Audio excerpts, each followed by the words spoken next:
Welcome into the live stream here from McCready and Siskey, powered by Rain Total Body Fuel. I'm Neal McCready. That's Tyler Siskey here on this Sunday, December 22nd, about 6 p.m. as we get rolling here. AJ McCarron will join us. Lawrence Tynes will join us.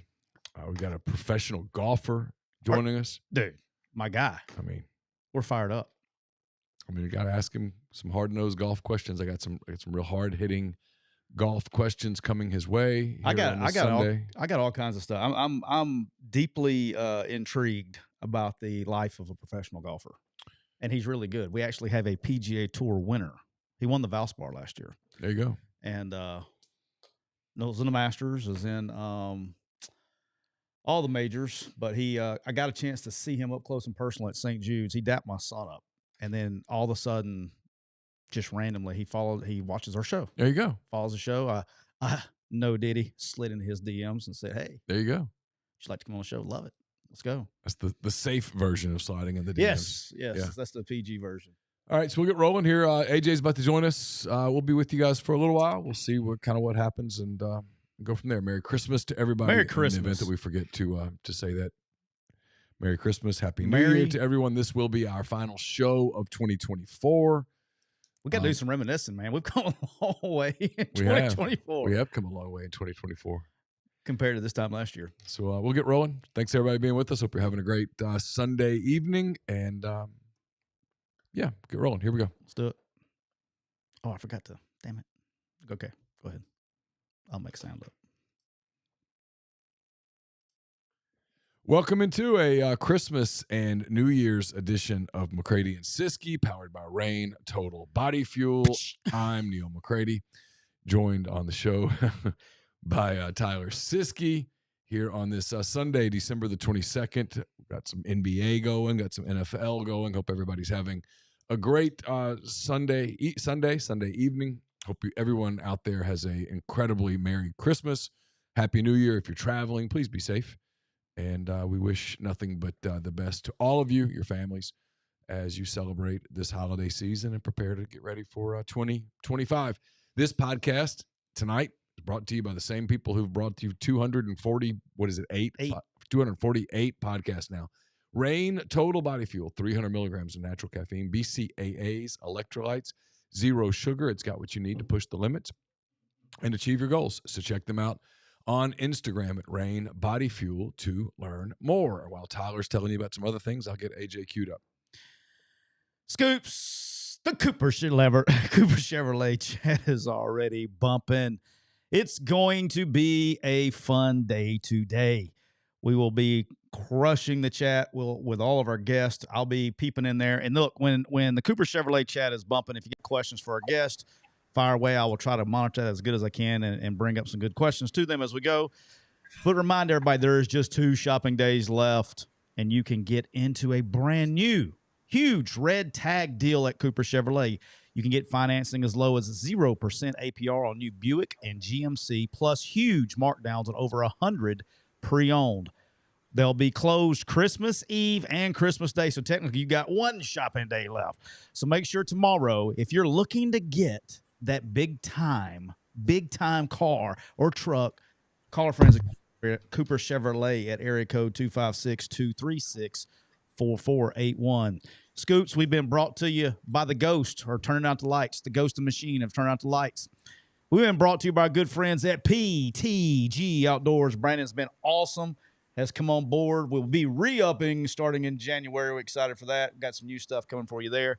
But remind everybody, PTG Outdoors is a Camus Boats dealer. They have both fresh and saltwater boats. They sell and service Mercury outboards. They do custom marine electronic installations with Garmin, Humminbird, and Low Ranch products. You can get all of your fishing needs and custom golf cart retrofits where you replace all of the batteries with a single lithium battery. Located right there in Grenada, Mississippi. Or you can go to the online store at ptgoutdoors.com for details. Let's go. We are also brought to you, fitting tonight, we're brought to you by our friends at Parish Brewing Company. Parish Brewing Company, located in the heart of Cajun country, right there in Broussard, Louisiana. Their simple goal is to make awesome craft brewed beer. They do it incredibly well. I was at Blind Pig the other day. I ordered an Oh. Envy. It's an American pale ale made by our friends at Parrish. They've got the Ghost in the Machine right here. My friends at Ghost. Fantastic double IPA. And we're getting rolling tonight with Dr. Juice. Little Dr. Juice. It's your new go-to IPA. It's a highly crushable juice bomb blended with your hand-selected hops from Yakima Valley in Washington. It's drinkability, sneaky good. Clocks in at 6% ABV. The pour, which I'm doing right now, glows a rich cantaloupe hue with a thick frosted haze, a soft mouthfeel, aroma and taste full of passion fruit, papaya, blood orange, making it drink just like a glass of freshly squeezed juice. That's right, it's Dr. Juice. It's made by our friends at Parrish Brewing Company. If you like beer, you got to try Parrish. Give it a shot. If it says Parrish on the label, you will not be unhappy. Trust me. Parrish Brewing Company. And with that, we welcome in our good friend, former Alabama quarterback, former NFL quarterback, three-time world champion, all of that stuff. Three-time world champion. AJ McCarron. AJ, Merry Christmas. Welcome into the show. How are you, sir? Doing good. Just been relaxing all day today. What did you decide to come through with your drink of choice today? What did we decide to go with? Vitamin water for right now. What about vitamins? I got a little bit of those in my system. It has been a holiday weekend for me pretty much all weekend since Thursday. I'm not exactly sure what my BAC is, but I'm fairly sure it hasn't gotten back down to zero. You're still not at zero? Not since I left South Haven around, I guess it was 6:45. The boys, thank God, played early, and we got done. I got them home. And I went up to the square, and pretty much since then, it's been. Look at you getting out. I know. I have gotten out. So this is wild. Your boy got out Thursday night and Friday night. 2 nights in a row. That's got to be a record. I mean, that's like DiMaggio's hit streak. I'm not sure that damn thing's ever getting broken. Did you make it 3 nights in a row? I didn't. No, I didn't. On Saturday, I went to the gym, and then we had dinner at my mom's house, my mom and dad's house. My dad lives there too. Yeah, she made chicken and sausage gumbo, and Laura made West Indies salad. AJ, I bet you have West Indies salad down there a lot, don't you? The crab. I bet he doesn't. Crab and vinegar and onion and all that stuff. You put it on a cracker with some Tabasco. I don't eat that. Really? Oh my God! When we were in Mobile, that was like a staple. I've never had it in Mobile. Really? Now I had it other places. I didn't have it in Mobile. Dude, it is freaking amazing. Laura makes great West Indies salad. It is off the charts. You can put it on saltines, a Triscuit, a Ritz. You pick your cracker. It's good. Put a little Tabasco to die for. Do you like raw oysters? Yeah. AJ, are you a raw oyster guy? Oh, yeah. Yeah, for sure. Like when I go. Do you like them? Oh, freaking love them. Yeah. Like oyster, I used to just like raw oysters. So what do you put on the cracker, the horseradish, the Tabasco? I will. You like it hot? Hot. Okay, yeah. Hot. Like I go Tabasco, crack them, Tabasco all over them. Mm-hmm.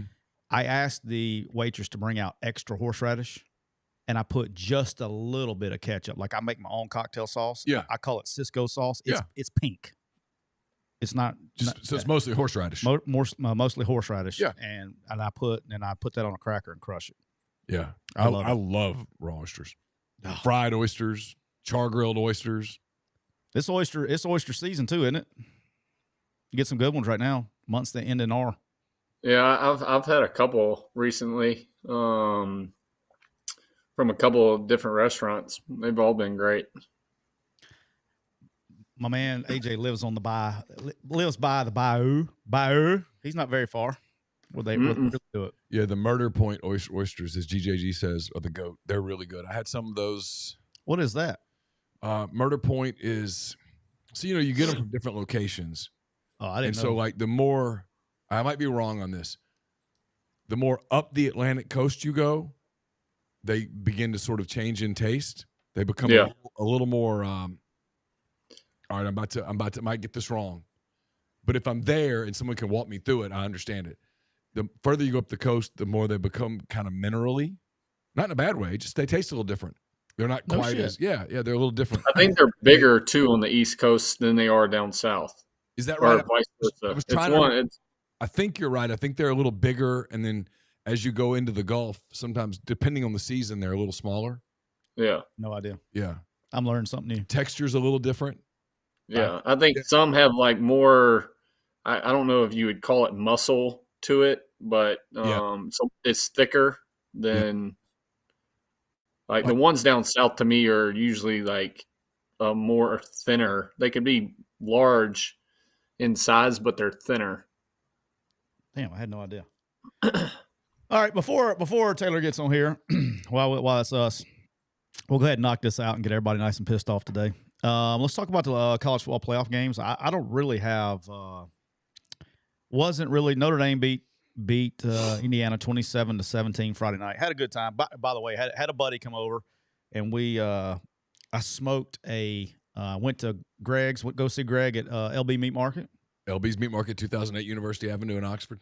Got across from Kroger. Got a beef tenderloin. Yeah. He said that he goes, Are you here waiting on scoops? And I was like, no. He says, well, he's coming and picking up a beef tenderloin too. Yeah, I'm getting mine Monday. Yeah, so tomorrow. I got one of those, smoked it, and it was awesome. Awesome. Got that one thing right. Did you just smoke it or did you char it at the end? I just smoked it. Just smoked at 225. Yep. And I did not wrap it, do anything. I strictly smoked it. Didn't crank it up. I left it at 225. I went for 5.5 hours. Really? At 225. It was big. How big? Big. It was huge. It was, I don't know how big, but it was freaking large. Okay.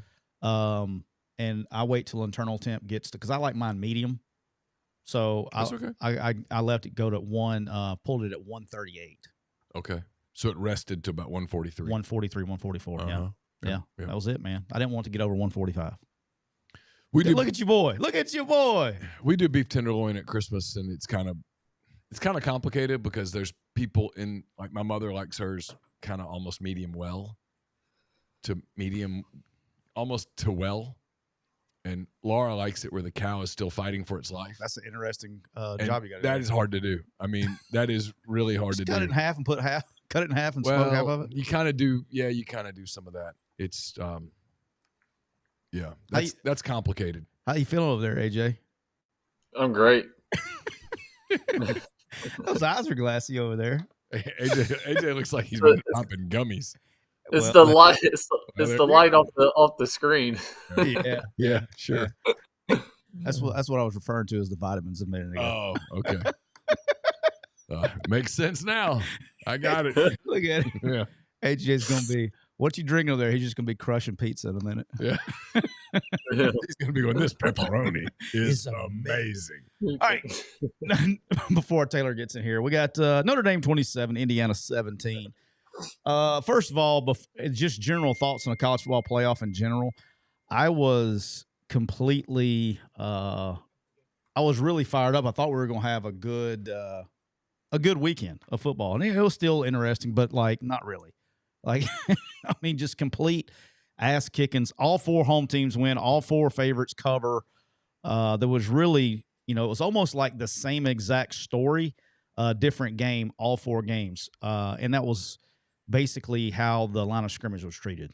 All four games were completely dominated on the line of scrimmage by the winning team. I almost felt bad for Indiana at some point. Indiana, like they're fitting all but one play. The long run, they didn't fit it great, but they were fitting runs, and what should have been, no yard gains or 1 yard gains were like 7-8 yard gains. They were just running through them I was just like, oh. Like they were there and they couldn't make the play. They couldn't tackle. They were just out-athleted at the end of the day. And then, you sit there and you're like, all right, well, is that a signal of how, hey, Indiana was that bad or is Notre Dame that good? I still don't know. When you watch that, I don't have a great feeling on either one of them as far as like, is Notre Dame that good? I mean, or is Indiana's that bad? I mean, I don't know. I mean, maybe I just can't. I can't tell. You've watched enough ball to know. Like, come on. I'm fine. Tonight ain't the political fucking way. Hey, quickie clients. They're not, but okay, fair enough. But they're not good. Yeah, they look bad up front. Their defense played great. I'll give them that. Like, for the most part, I thought they played tough. They held them in the game for the whole first half, at least. Like, damn, Indiana's offense couldn't, I mean, they kept turning the ball over. I just don't think Indiana's very good. I've watched them play Ohio State and Notre Dame. This is not a knock on their culture, any of that. None of that. But offensively, they just don't have the goods to go score points. And then once they get behind in games, they don't have the ability to catch up. So when they play, look, it's okay to admit this. This isn't about Indiana. This is about everybody. It's okay to admit two things. It's okay to admit that the system is flawed, because it is. And it's okay to admit that certain teams benefited from schedules. Indiana did. But Indiana didn't go to the Big Ten and go, hey, gun to your head, we want Northwestern. Yeah. Right. They got a schedule. They played it. They won 11 games. Now, do I think they belonged in the playoff? I don't. Why? Based on the eye test. That turned out to be somewhat true. But look, and we're going to get into this on the other teams too. I've said this. If you're going to do this, and this is unpopular in this part of the country, if you're going to do this, you got to do it with the SEC as well. And Tennessee looked completely outclassed last night. I didn't watch the whole game. You didn't have to. How much did you watch? About a quarter and a half. You watched enough. They got. I'm telling you that people, Tennessee fans, especially. It was when Scoots was out that day, and me and Siskey, we talked about that game, and I said weather. They can say Tennessee's cold and all that. It is a different type of cold up there. Yep. And that same Tennessee cold is not, Columbus cold. It's just different. It's like it could be super ass cold in Denver, but it might not be that bad because it's just drier. Like, I'm just saying they looked like they were cold, like they were stiff to move. They couldn't really get their bodies going for, half of the first half. Well, they came out, AJ, to your point, they came out for warm-ups doing the macho thing, right? Shirtless and all that. And they're running around and they're pulling their stretch bands. And yet you can kind of see the look in people's eyes. Look, when you're cold, you're cold. That's the shit you do. But that's the shit you do as a player. You do anything the complete opposite to psych yourself out and go, oh, I'm fucking ready for this. Oh, hell yeah. And then you get back in the locker room and that heat from the heater hits you a little bit and you're like, fuck, I don't know if I want to go back out there. Yeah. They were running to those heated benches. Like, it's like, guys, I get it. It's cold. You should have put gloves on, right? I mean, but it is what it is. And but my point is this. It's the whole sport, frankly, has turned into this. It's nothing but social media hot takes. It's like insanity. Tennessee just got beat. They got beat. And sometimes if you watch the NFL, you watch a playoff game, and sometimes you just see a team get beat. It doesn't mean that they didn't belong. It just means they got beat. Ran into the wrong matchup, wrong night, wrong day, whatever. And we never do this. Give Ohio State some credit. Oh, they've had some time to stew in that Michigan loss. And Tennessee brought 30,000 people up there, and it was going to be a sea of orange and all that stuff. You can't blame the fans. They showed up. And people got jacked up. And Ohio State was ready to play. They embraced it, and they just kicked Tennessee's ass. And so if you're going to do when the ACC teams lose, the ACC didn't belong. Well, you got to go, maybe the SEC. And let's be real for a minute. Can we just be real for a minute? Well, that's what we do. We watched a 14-week SEC schedule. How many times did you watch a team, Tyler and AJ? How many times did you watch a team on a given day and go, damn, that is a championship football team? 0. None. I did it kind of quasi twice. Georgia went to Texas, and I was like, ooh, look at the Dogs. Hey, maybe. And they're still alive. And the only other time I did it was when Georgia came to Oxford. And I watched Ole Miss just sort of manhandle them. And I remember saying to myself, well, if Georgia is, capital I, capital F, underlined, italicized, bolded, if Georgia is what we think they might be, Ole Miss just might have the goods. But that was the only time. I never watched Tennessee. I mean, Tennessee went to Fayetteville, Arkansas, and lost. Okay? By 10? I don't know. I can't remember. But they lost. Alabama went to Vanderbilt, Oklahoma, and lost. Ole Miss lost to Kentucky and Florida. Georgia almost lost to Kentucky. Georgia got blown out in Oxford. I mean, this was not a dominant league. Tennessee played with fire a couple of times at Vanderbilt, at Arkansas. I mean, this was never a dominant league, and it's possible that the SEC does this thing about we deserve 6. Maybe you did.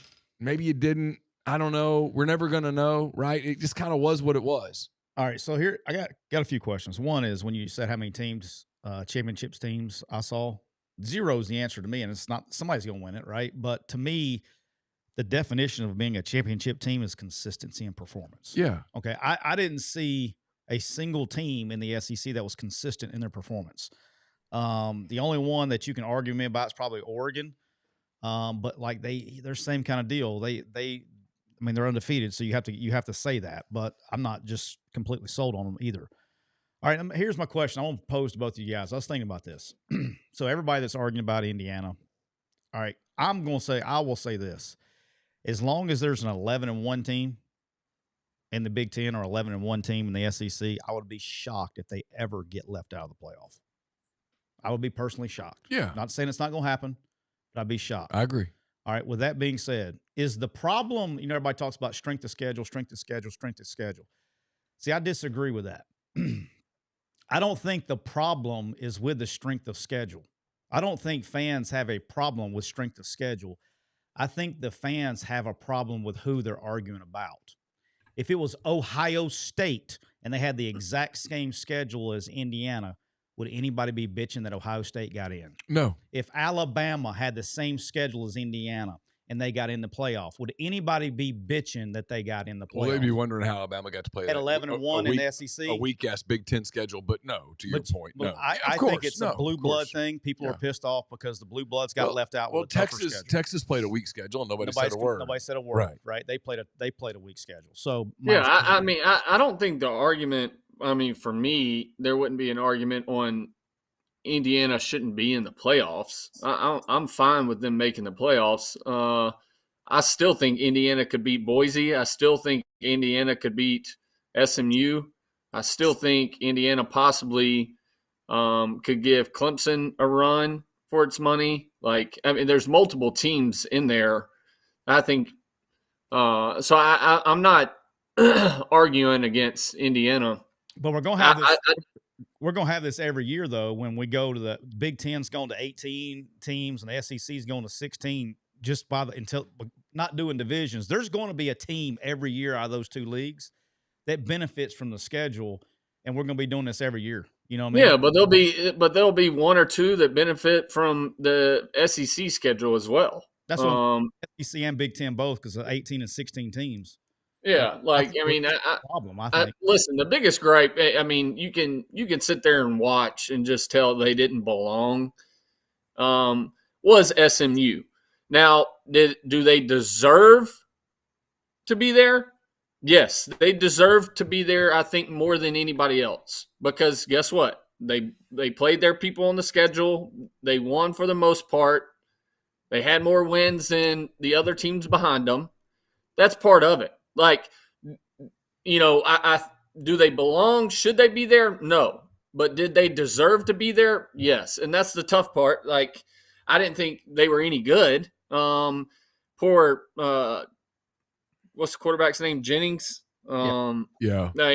Bless his heart. Listen, he struggled bad. They weren't blocking great for him, but I mean the throws he was making, that was tough to watch. I tell you, watching Nico last night was tough to watch. And I just like speaking on the quarterbacks, but Nico looked shook. I mean, he got hit hard for sure a couple times, but he was throwing damn hitch routes and non-stops into double coverage. Like, both of flat those defenders running there and the corner sitting there. I just didn't understand some of his decision-making last night. But, I mean, listen, he's young. He's still super talented. But I mean, he's AJ, definitely got to take a step forward next year. the closest I ever got to quarterback was I did quarterback my YMCA flag football team in elementary school, and in JV I was the emergency quarterback, and I did take a few snaps every week, and usually on like Tuesday in practice. That was it. That being said, both of those cats, the moment was big, and they got shook, and I get it. I mean, hey, look, when you play your whole season in front of 30,000 and all of a sudden you're at Penn State and it's third down and that place gets so loud that you can't hear, and he couldn't hear. I mean, I get it. I mean, the one takeaway that you can take from this going in the next season that's not debatable. Like, you can debate ACC, SEC, Big Ten, whatever, till you're purple. You can't debate home field mattered. Oh, hell no. Home field mattered. It mattered. It mattered a ton. It tells you that had a game been in Tuscaloosa or a game been in Oxford or whatever, that, I mean, it tells you going in the next season that, boy, it's not just make the tournament. It's be one of the top 8 seeds. You either want to buy or you want a home game. You don't want to have to go on the road in one of those environments, because that was hard, and nobody even really got close yesterday. I thought 3 of the 4 losing team quarterbacks played awful. All right, I thought Rourke played bad. Cade probably played better than he's played. I thought Klubnik played okay. Yeah, no, I'm not saying. That's why I said 3 of 4. I got you. Yeah, I thought Cade played in a while. I thought Cade played fine, but the other 3 I thought it was bad. That was bad QB play. Man, watching Nico last night was just disappointing. Got Taylor's coming in, AJ. Oh, nice. We'll get his intro here. Ladies and gentlemen, boys and girls, children of all ages, would like to welcome PGA Tour golfer, ranks number 78 on earth. I don't know how it's like to be, I'm a 3-time world champ, Taylor, but I don't know how it's ranked to be 78th, top 100 and something on earth. But welcome to PGA Tour golfer Taylor Moore to the show. How we doing, sir? Doing good. What's up, guys? Thanks for having me on. Appreciate it. I mean, so the world knows that it's wedding season and you're trying to get ready for golf. How many weddings have you gone to in the last couple of weeks? Because I know you guys don't get much time off. Too many. Yeah, November, December is kind of our month to knock that stuff out on tour. So, yeah, I've been to quite a few. Was actually just in Brayton Thornberry's wedding, Ole Miss Rebels. So it's nice to see him and spend a weekend with him and his new bride. So it was a lot of fun. But yeah, ready to get back at it coming up. All right, so I told you we got hard-hitting questions coming your way, Taylor. I mean, we're about to grill you like you've never been grilled. I love it. This is. I can't wait. This is gonna. Wow. So we'll start with this. Have you ever played the pirate hole at Gulf Shores? Because when you get in the cave and you're having to make that putt, how do you keep your nerves calm? I have never played golf in Gulf Shores, so I do not have the pirate experience there. You get real golf people on the show, for God's sake. Right? Hey, did you see where? I was gonna ask real quick. I was gonna ask AJ where he was at. Are you in Mobile, AJ? Is that where you live? Yeah. I play down at the beach all the time. We definitely got to get you down there. You'd really love Kiva Dunes. Nice. And the peninsula are by far the best courses down there. Hey, nice. I got a buddy in Mobile. That's a club fitter, and word on the street is you got the Hosel Rockets right now. Yeah, I did. Is that true? You got the? Well, no, I didn't. I didn't. I heard this past week was rough on you. Yeah, it was. My game has actually been great. I played great. I don't know if you know Tony Ruggiero. I do know Tony. Yeah, yeah, he's a Okay, good dude. so that's who I go to, and I him and Morgan, and I've been playing great. And then all of a sudden, I'm there at Avery Reed's place, getting a fitting, hitting great for the first hour. We changed something to another shaft and a different size grip. I hit one off the hosel, and I was like, "Oh no, please It's a don't." bad feeling, brother. It is a Dude, bad feeling. I get I, it. I'm telling you, playing in front of 110,000 people, Death Valley, like everybody screaming whatever they want at you, not one worry in the world. You get me in front of one person that I haven't played in front of before, and I don't know what the hell to do. All brain function just completely shuts down. And so, Golf does it, man. man, poor Avery Reed. He's been around tour players his whole life.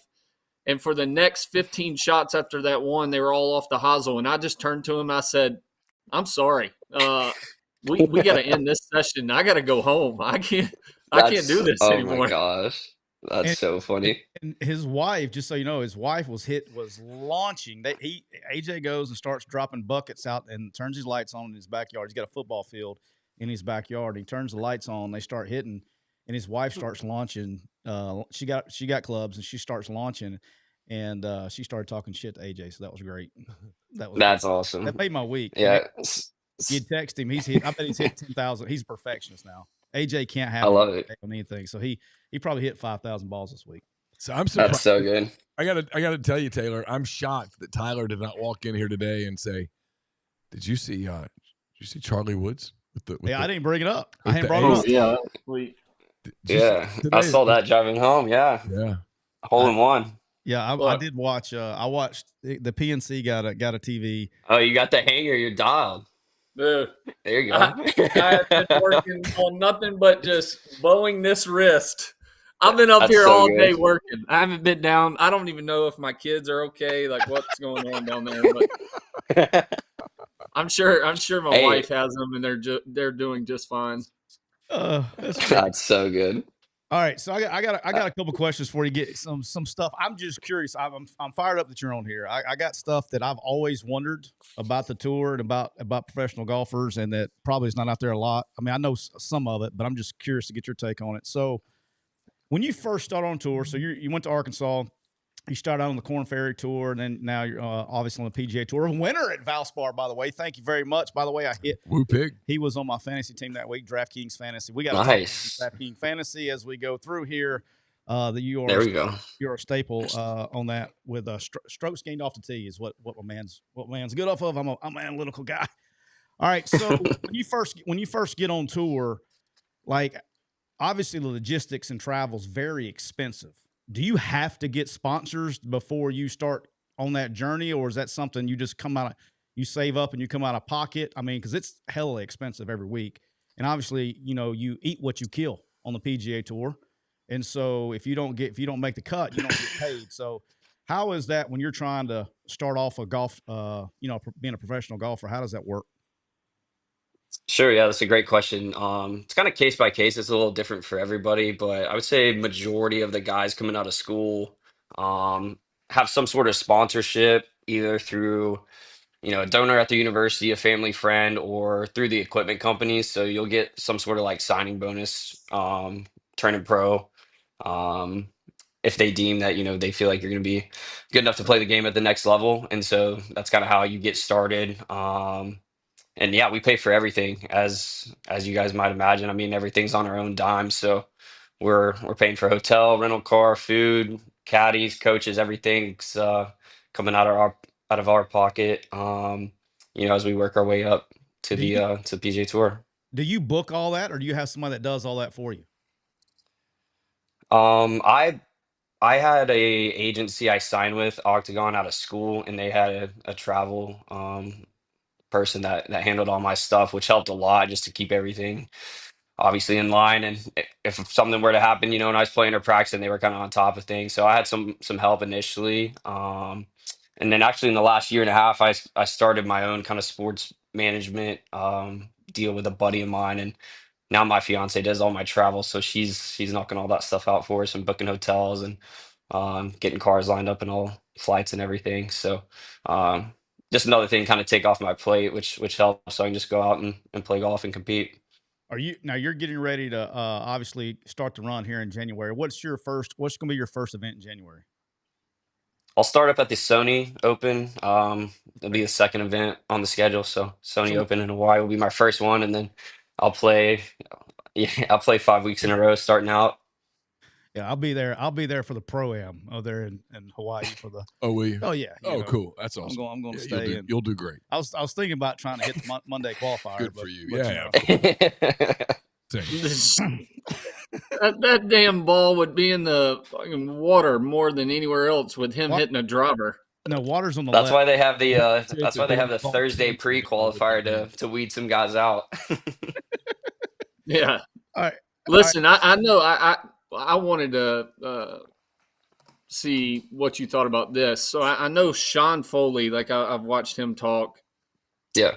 Are you more on his side of thinking, like when you're up at going up to the next tee box, is it if it's a driver hole, but your numbers might end up being better if you hit a hybrid instead? Like, are you more into, hey, hit the ball as far as you can and then play your game from there, like Sean Foley kind of preaches now? Are you more of a let me just get to my yardage type of player? That's a great question. I think I've actually worked with Sean too on my swing for about a 6-month period. He's a great guy and very intelligent. I think the game on tour has kind of gone to, if you can hit driver, you're going to hit it. So I would say that's what I lean toward now for sure. Growing up, it was, what are my favorite numbers? 100, 130. Like, what club can I hit off the tee to get to those numbers? And now it's kind of feast or famine a little bit, as far as what the analytics say. So I definitely leaning on hitting the driver more often if I can, and going about it that way for sure. What is the difference between a top 10 golfer and a top 20 golfer? Top 10 and top 20, I mean, that margin is super thin. Like, yeah, that's you're talking maybe a putt a month. You're talking a shot a month, maybe the difference at that level. I would say the difference between maybe top 10 and a top 100 is a shot a week. Wow. I mean, a shot or two a week. So it's pretty close. It's pretty cutthroat out there. God. For sure. But it's so how do you? Yeah, dude, it's a blast. So in all seriousness, Taylor, how do you handle the mental part of it? I mean, you because if you hit a bad shot, you're going to probably pay for that. How do you not let one bad shot become two bad shots? Because two bad shots is the difference in making a cut, right?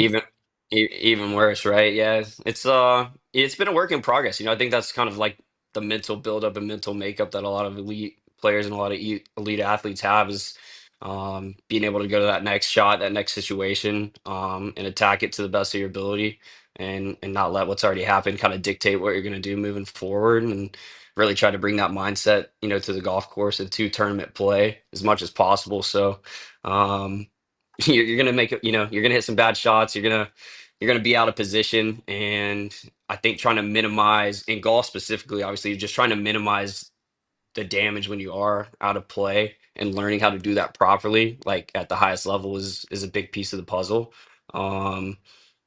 Because like I said, we do hit bad shots. We are out of position. We might, try to go for it on a par 5, hit it in the water. And then it's like, okay, well, how can we, turn a 7 into a 6? How can we turn a 6 into a 5? And things like that. And at the end of the day, all those like critical thinking moments, are added up over 4 rounds, and they matter for sure. All right, so I gotta get the questions that I've been dying to know for all these years. All right, you make the cut, all right, or you win, or you win like you did at the Valspar. That's the one I'm really curious about.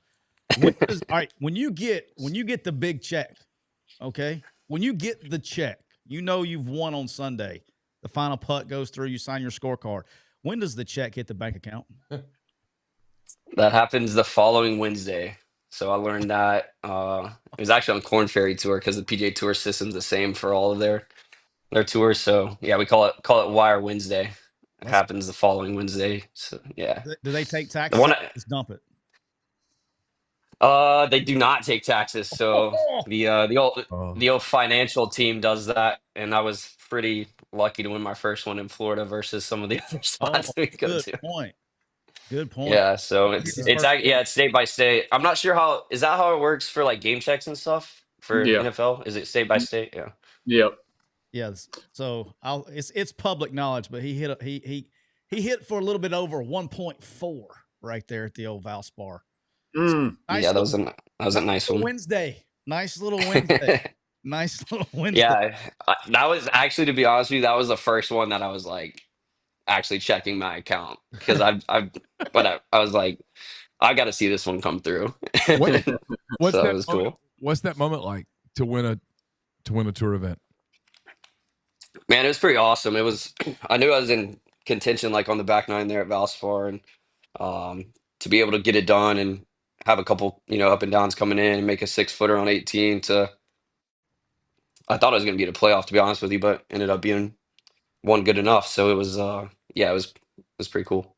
All right, so that kind of leads into one of the questions I got for you. I didn't know when we were going to get to it, so I got to get it down. So when you're a lot of golfers are different. All right, so you get on it's Sunday, you're on the back nine, you're in contention. Okay, do you want to know where you're at, or do you hey, I don't want to know where I'm at. I just want to play my game. And like, when do you make that switch? I've always wondered this because I'm like, there's guys that like long hitters, they'll get on 18 or whatever, and they'll be a par 5, and you see guys, not playing as aggressive or whatever. Like, when does somebody tell you, or do you just ask them not to? I personally, I would want to know being in contention on the back nine. I think it would help me and my caddy make like the most educated guess and you know, make better strategic decisions, knowing exactly where we were at. And to be honest with you, sometimes out there on tour, it's like a little unavoidable because there's like Right. the scoreboards are on most tees, a lot of the fairways and up by some of the greens. So you can kind of just, while somebody else is hitting, just be kind of wandering around, looking around, and scoreboard's right there in front of your face. And you're like, well, know exactly where I'm at. So it's sometimes it's unavoidable, but me personally, I do like knowing if I was in contention on the back nine, knowing where I was at. Like you said, most golf tournaments, they're out there. You kind of, you can't avoid them because the scoreboards are everywhere. I noticed, I got to go to Augusta for the first time this past spring. Went with Bob, monster guy. Shout out to our guy, good friends at Rain. And I noticed the lack of scoreboards at Augusta as far as knowing where you're at and all those things. Did you find it difficult and you don't have a cell phone, right? Or you can't as a Right. I don't know how you guys, if y'all can when you're playing, I imagine they kind of let y'all do what you want to. But as a patron, you can't have your cell phone. So how do you keep up with it at Augusta? Which you finished 20th, by the way, in Augusta. Shout out. How do you keep up in Augusta? Yeah, Augusta's definitely tougher. Way more old school. They got the big whiteboards, maybe every 2 to 3 holes, kind of seems like. So, I think the cool part about Augusta though is you can kind of hear the crowds and kind of know where people are at and what they're doing just based off the reaction. Because as you found out there, Tyler, you can't have your phone, so people aren't, they're actually watching golf, which is a pretty unique experience because a lot of times when obviously we have some big crowds every week on tour, but a lot of times they're videoing, on their phone or looking at the leaderboard. So to have people actually, close and watching is definitely a different feel even for that week. The coolest thing, or the thing that I didn't know what, because I had people tell me this, right? When it was the first time I'd ever been to Augusta, I had people tell me this. And no matter how much they tell you, you're not ready for it. The undulation at the course is ridiculous from what you're used to seeing on TV. It is insane. When you walk down to hole 10 and you look up to where everybody's teeing off, it looks like they're teeing off on a freaking mountain. But on TV, they hit the high draw 3 woods off and they try to, ride the slope. But like it looks like they're hitting 500, 600 feet off a mountain coming down at you. And then the other thing was how tight everything is in actuality. So like where the 1 green is, from the 1 green to the 2 tee box to the 9 tee box, everything is just on top of each other. And when you watch it on TV, you feel like it's so far away. You don't realize how on top of each hole that you are. And so when you went to Augusta, I guess I'm sorry to say this. When you went to Augusta, what was the first thing that you noticed the first time you went there that surprised you? So first time I went there was to play. So I qualified about a month before when I won Valspar. So I just went like a day early, basically from a normal tournament week, just to play it with like no yardage book, just have a local caddy and just play. And um, yeah, that was it was so fun. But I think first thing I kind of noticed, like they don't really tell you where anything's at. Like you drive through Magnolia Lane, like you go, that beautiful drive, you park your car and then, somebody comes and grabs your clubs and then it's like not really sure where to go. I've never been here, so I didn't know exactly like clubhouse range, that kind of dynamic, but it's such a special place and obviously has so much history and tradition and there really is no place like it. All right, what was your first holy shit moment on the PGA Tour?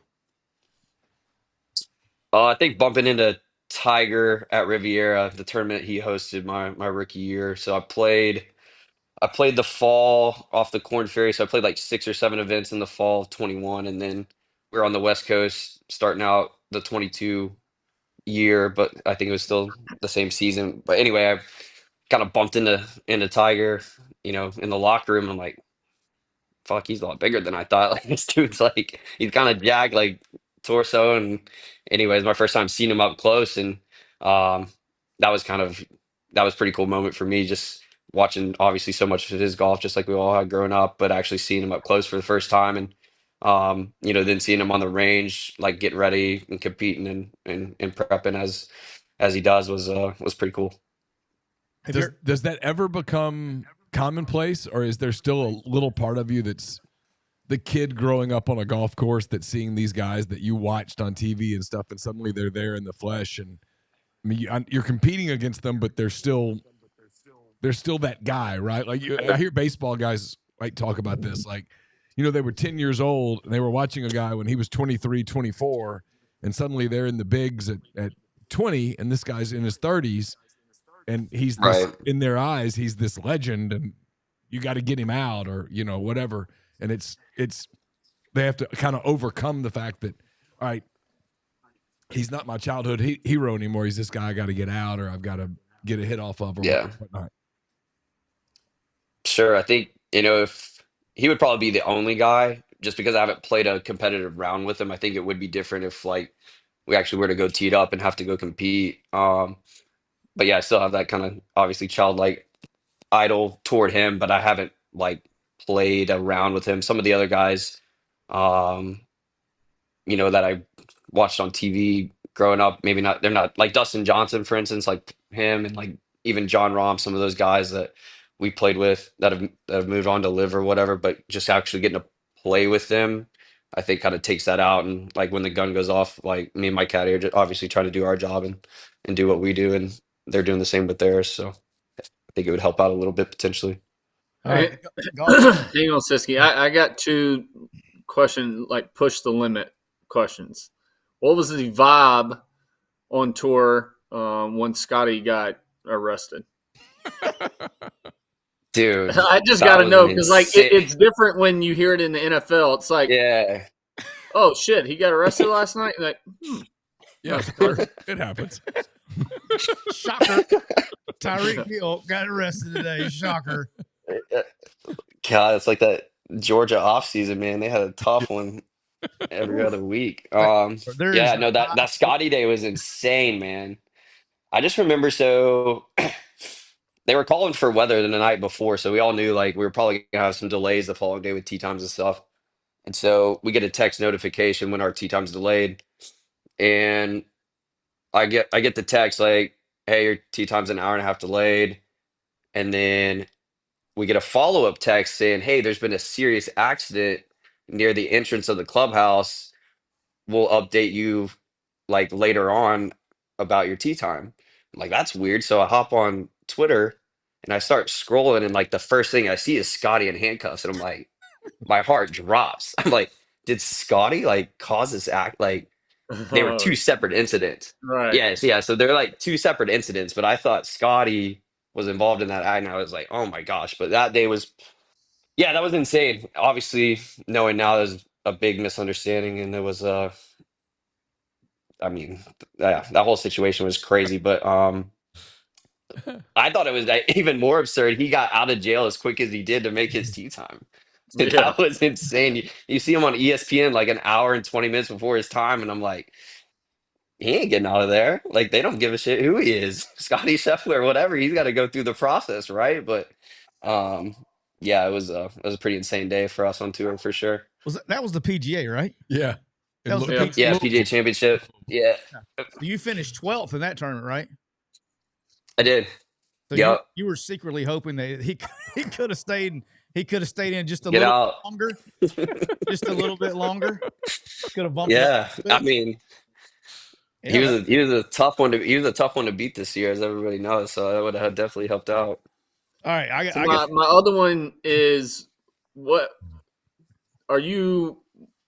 your thought process on Liv? Are you one of those guys like JT and some others that are just totally against it and have been from the jump, or you more of like, I mean, it's competition, it's another form. Shit, if they paid me that, I'd go too.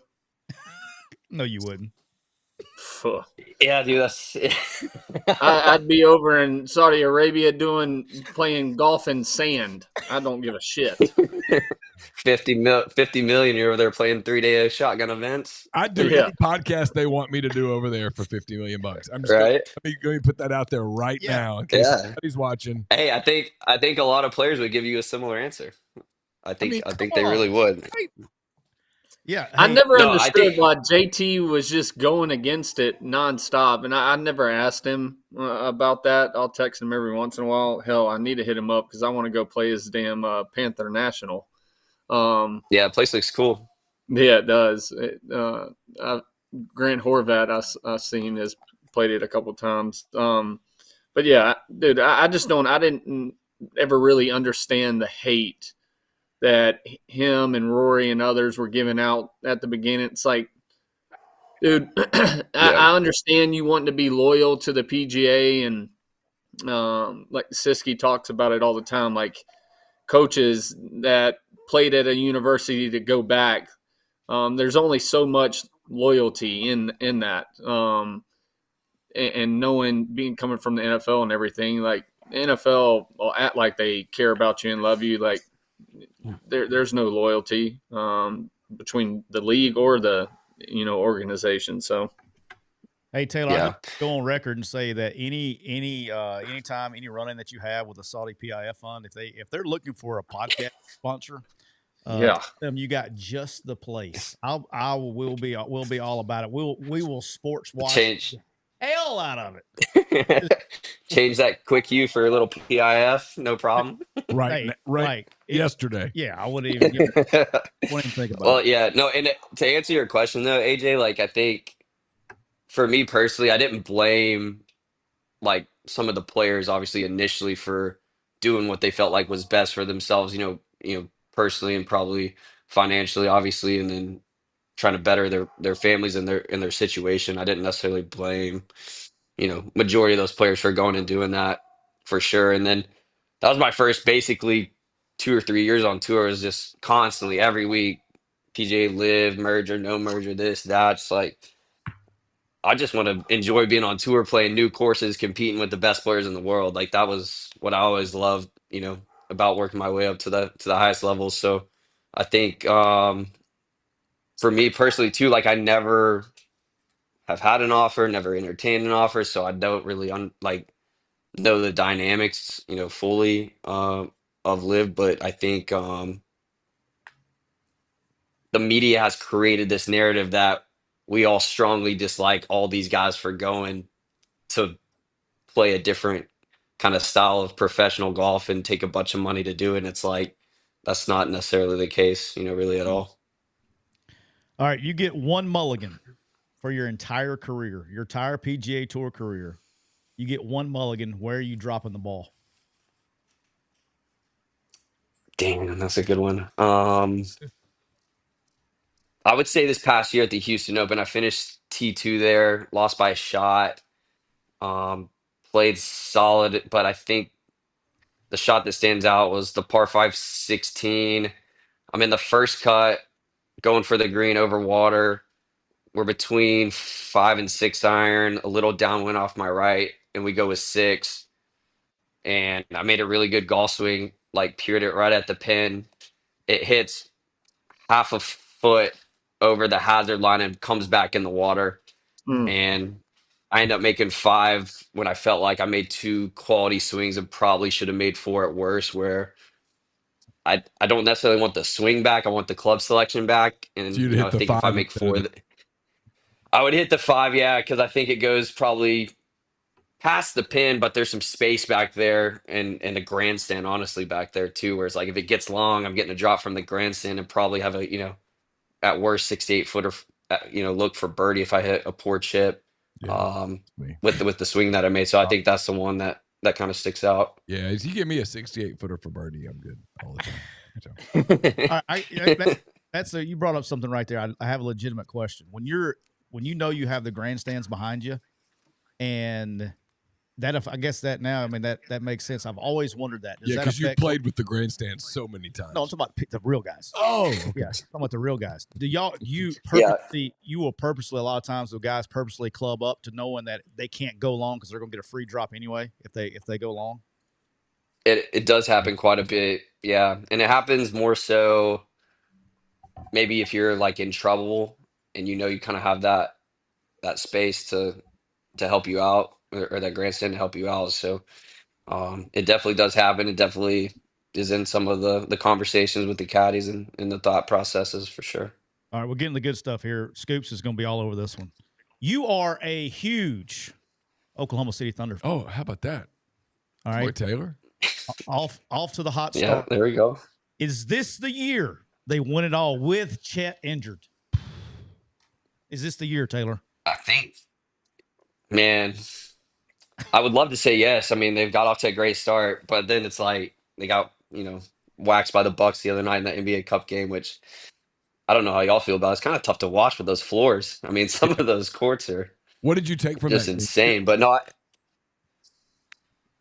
we had no answer for Giannis, right? Like we couldn't stop him coming downhill. I think Chet's size would obviously help in a situation like that. So It was the first. I think we have. It was the first game, Taylor, where I went, you know what? Maybe this is the year that they got to put some pieces together and go do like a Cam Johnson, get a bigger wing that can shoot the three a little better. Right. Like what struck me was they just kept missing shots and they just got discombobulated. I know. And it was one game. Yeah. And they came back and they beat Orlando. They beat Miami. I mean, they're a very good team and they're going to get Chet back.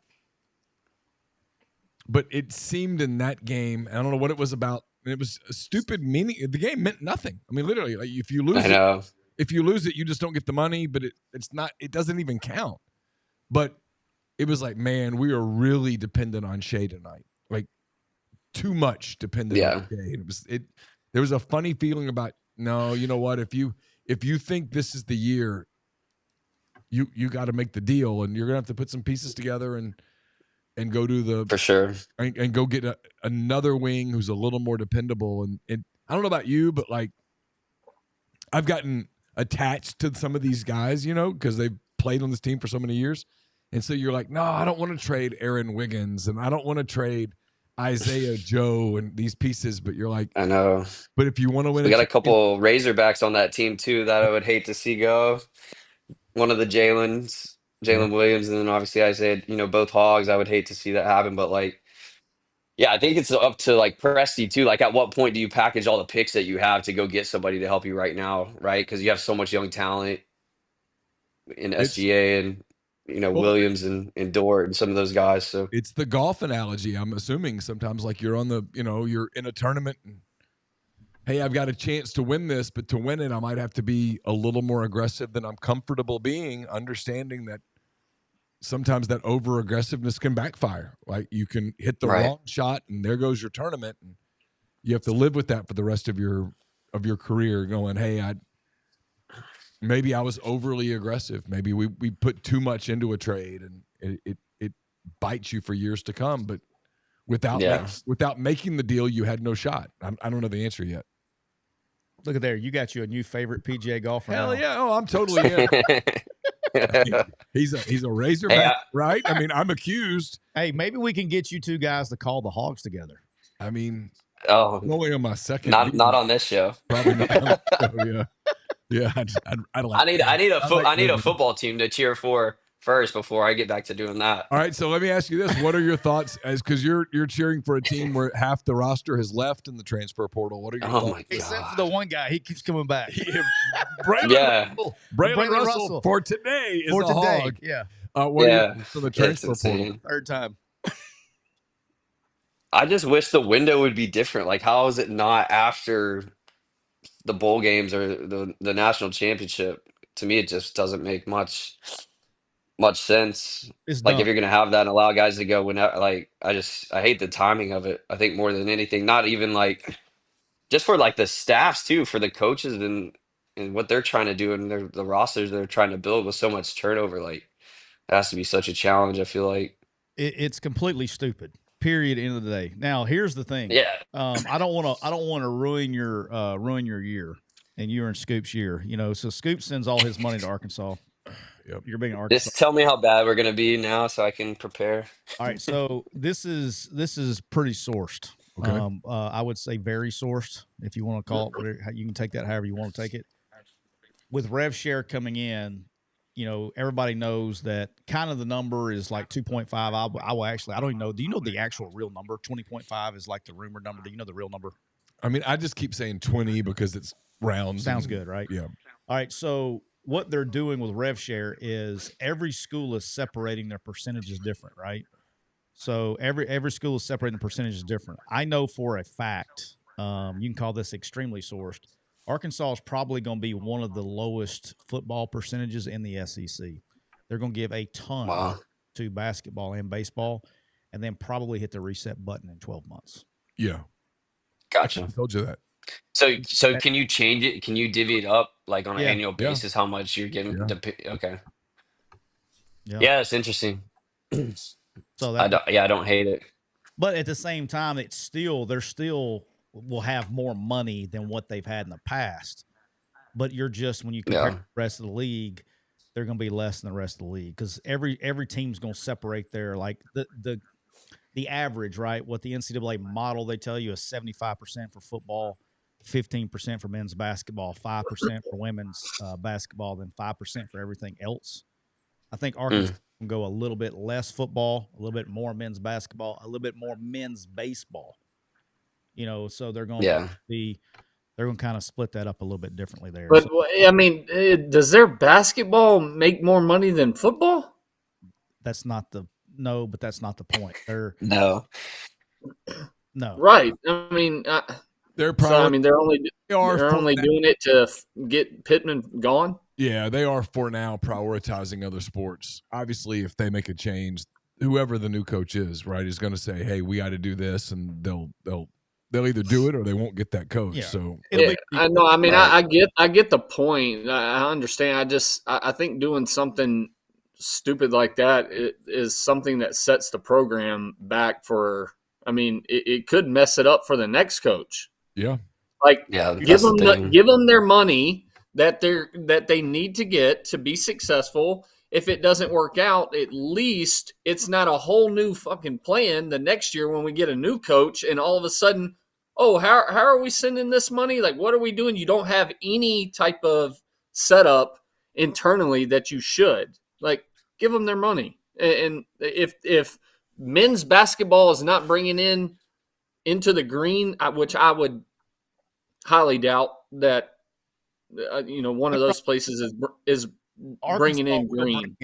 Arkansas basketball is in the green, but probably very little. But they have a bigger. It can't be much. Well, it's more of a sentimental thing at this point. This is about happiness. Yeah, fan happiness. But their arena is huge compared to others. It's like 18 or 20, right? It's 18. I mean, hell, South Alabama holds 18. No, it doesn't. Mitchell Center does not hold. What does the Mitchell Center hold? All right, I'll pull it up. 9. Research fact checker. 9. Hecker. I'm just saying. Either way, I don't give a shit if it holds 3. I'm just saying. I'm starting to wonder what I you don't. take, AJ. Huh? I'm starting to wonder How many vitamins you got right how now? many vitamins you pop? Mitchell Center at the University of South Alabama in Mobile has a seating capacity of 10,041. 18, 10. That's bigger than I thought you were gonna say. Right. South Alabama. So I mean, He's like, right. Yeah, right. Right. All right, Taylor. I mean, it's not that much of a difference. All right, Taylor, real quick, we got to do the hardcore things. Who killed John F. Kennedy? Oh, yeah, here we go. Let's go. Now we're having fun. Getting Now right we're into the having fun, conspiracy theories. I like. This is what you come here for. I mean, didn't they just come out recently and kind of say it was the driver, right? Didn't they say that, or did people? Driver. You told me about that show. What show was that? I'm kind of on the driver. I think. I don't think it was the guy in the building with the. Oh wow. I think that was. I think I'm on the driver, just turning around and popping him. All right. So do you think was 9/11? Is that bold? Was 9/11 an inside job? Yes, I believe so. Oh, we got so. Hold on. I think there was some inside job things, like we canceled the bomb sniffing dog like 2 weeks before, and like the building canceled them detonates that like morning. from the bottom up. Yeah, like what are we Canceled them doing that morning? And there was 93. This is all in reports, but in documentaries. But there was 93 911 phone calls about people seeing wires and barrels in the back of cars. Yeah, you see those drones? They ain't showing that on CNN. That's for sure. They're coming for us right now. We got drones outside the Yeah, windows, drones boys. right They're coming to outside end the this. car. Coming to get us. Yeah, now we got drone. I mean, yeah, it's insane. Yeah, I think there's definitely some inside job components to 9/11. Hey, do y'all want to hear some fun stuff while we're talking about conspiracy theories? I'm going to find this. So we have somebody that's a friend of the show that's on the interior of the good shit, right? Like that knows what's going on up there is in the Washington stuff. And so somebody on a live was asking me about the drones, right? Yeah. And so I said, I texted him. I said, dude, are these drones in New Jersey? Are they real? Are they really or are they UAPs? I said, the podcast people need to know. This was his quote. He says, it's really messed up. The powers that be either don't know or they do, and they are lying about it to everybody. Either way, it's not good. So Trump said that. But he's actually in it, and he doesn't know, and he feels like he's being lied to. Well, all I'm saying is when Trump did his last press conference, he came out and said in his briefing that he gets every week that they told him, and he said, I don't understand why they won't come out. He said, our government knows what it is and our military knows what it is. They just won't tell the people where they're coming from and who they are. All right. Ghost, are they real, Taylor? Ghost, I don't even want to think about. That kind of like, dude, I got tripped out watching like Paranormal Activity when I was a kid, so I'm out on ghosts. All right. Aliens, are we alone on the earth? Now that's like a little more obtainable for me, I think, to believe. Different like dimensions, in and out. Okay. Time travel, that kind of thing. I'm a little bit more. Your dimensions. I could kind of believe that. I feel like. All right, moon landing, real or no? So fake. I mean, okay. Hey, the old school video, It's all all Hollywood made. Favorite golfer, he's out. Yeah, Aberg's gone. Yeah, I'm on the Taylor Moore train from now on. Me and Taylor Moore. Was Aberg your guy? Was Aberg Neal's guy before? I picked him to win I just picked his name, and then the son of a bitch damn near won, and I was like, well, I'm in. I mean, he is an absolute stud. I got actually a good story about him. So he was at Texas Tech. I was a rookie on tour, and he got a sponsor invite to the Valero Texas Open in San Antonio, and we're paired together. And my buddy, one of my best friends, works for Ping. His name's Kent Notes, and he's like, "Hey, tell me what you think about Aberg after you're done playing with him because we might try and sign him. So I said, no problem. I play with him after the first round. He shoots 78, and I text Kent. I go, this kid's going to be a stud. Like, he's going to win probably some major championships out here. Like, he's that good. He goes, what do you mean he just shot 78? I said, I don't give a shit what he shot. This kid is going to be good. Like, I'm just telling you, he's got the makeup. You couldn't tell if he shot 78 or 68. Like, calm as could be, went through his process. Like, I could tell he had some game. So that's a good horse to root for sure. All right, so I know Oberg is a hell of a golfer. Okay, he fucked me in fantasy this year because every time I picked him, he's got a meniscus issue, and it seemed to flare up every time I put him in my no diddy. No diddy. Yeah, thank you. It seemed to flare up every time I put him in my fantasy. Like I'm a big DK fantasy golf guy.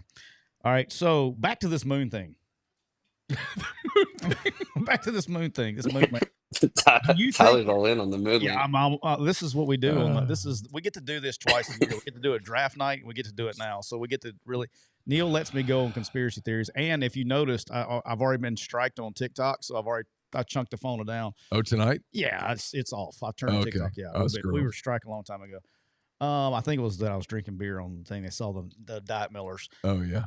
All right, so do you feel like it never happened, or do you feel that we went there and we don't want to go back because of what they found?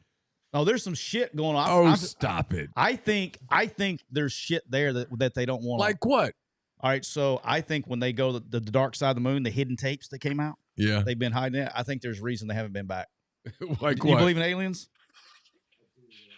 See, hey, we got another McCready in here that believes in aliens.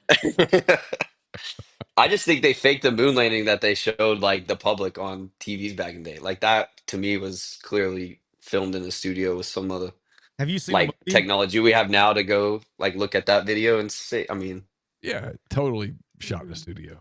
It was bankrupt the Soviet Union. That's why they named it Race to Space. Like, because they were the only idiots that believe that we can make it. That's one of those focus vitamins you got going on right now, huh? What do you mean? Focus vitamins? He had a brief respite from the CTE right there. Yeah, dialed in.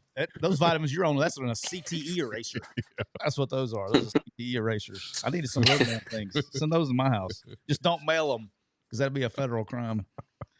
All right, do we believe in I got them in the mail. that?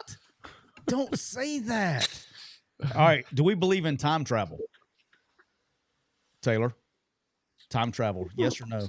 Define time travel. Dude. While he thinks about it. Like in what capacity, I guess. But into the future and into the past? Somewhere in our future, obviously, somebody has figured out time travel, and we have time travelers amongst us that are butterfly effecting the shit out of us. No. Yeah, time travel is a tough one for me. Like, I think the dimension stuff could be maybe more. I'm more inclined to believe at this current time, but yeah, time travel is that's a tough sell. Yeah. All right, is it true or false that the next time that your caddy cannot show up, that you're calling me to come caddy for you? True or false? False. I would like to I go ahead and tell you false. Completely false. Look, I think Tyler and AJ should play for it, and whoever wins gets to be. Well, that's listen. Next up. Hey, I'll be there. I'll whip his ass because he talks all his golf stories. When he gave me like he's talking about in high school. I haven't even played him the last 5 years. AJ's beat me one time in his entire. He's talking about high school and college, or really college. When this jackass, you were a little busy in college, by the way, and they were Mizuno blades, and then he's out there making me hit Mizuno blades. He's beat me knowing this is my first time ever golfing, so he's beat me one time. That's so. He's got the hustle. That is so fun. So I'm good. Well, do you guys have? Do you give him any shots? Does anybody give any shots? No. Like, any pops? You all go straight up? No, we go straight up. I'm not giving shots. Hey, old school. I like that. How to get I can get in his. I'm one of the very few that can get in his head. It bothers him. He wants to beat me so bad. That I know how to get in his head and dance around it. That's his problem. Is he gets. Listen, he hasn't played me in years. Like the golfer I was then compared to that's so good. One time, and we played 50 times. You know what we should do? We should have a competition. The four of us go play. You against AJ. Well, that's an easy dub. Each of you can get Taylor to take one shot for you, but each of you must have me take one shot for you. Oh, fuck that. Yeah, so see, you guys some strategy. Well, I mean, kicks in. I'll just give you a putt, Scoops. Like, There you go. See, Hey, be careful. He's liable to piss rocket this thing off the freaking green. Yeah, we need to set this up. We got to set it up, and whoever wins out of y'all three gets to loot next time my caddy goes down. If your caddy rolls an ankle in round 1 at the Sony Open in Hawaii, you give your boy a holla. I'll be on the first place. Look, you will be the most motivated golfer out there. Yeah, no doubt. Like I've always wanted to go, like, because when I'm invested in this thing I want to go, like, every time somebody, like, hits one right and they start pouting a little bit, because you see this shit all the time. I want to go, get your head out of your ass and let's go, motherfucker. Get on the freaking box and freaking we need that. And let's come back to reality. Like I would be like a motivator on the freaking. Yeah, great. Taylor, you'd be motivated to find a new caddy after the tournament. We'd be cranked up and ready. That's it.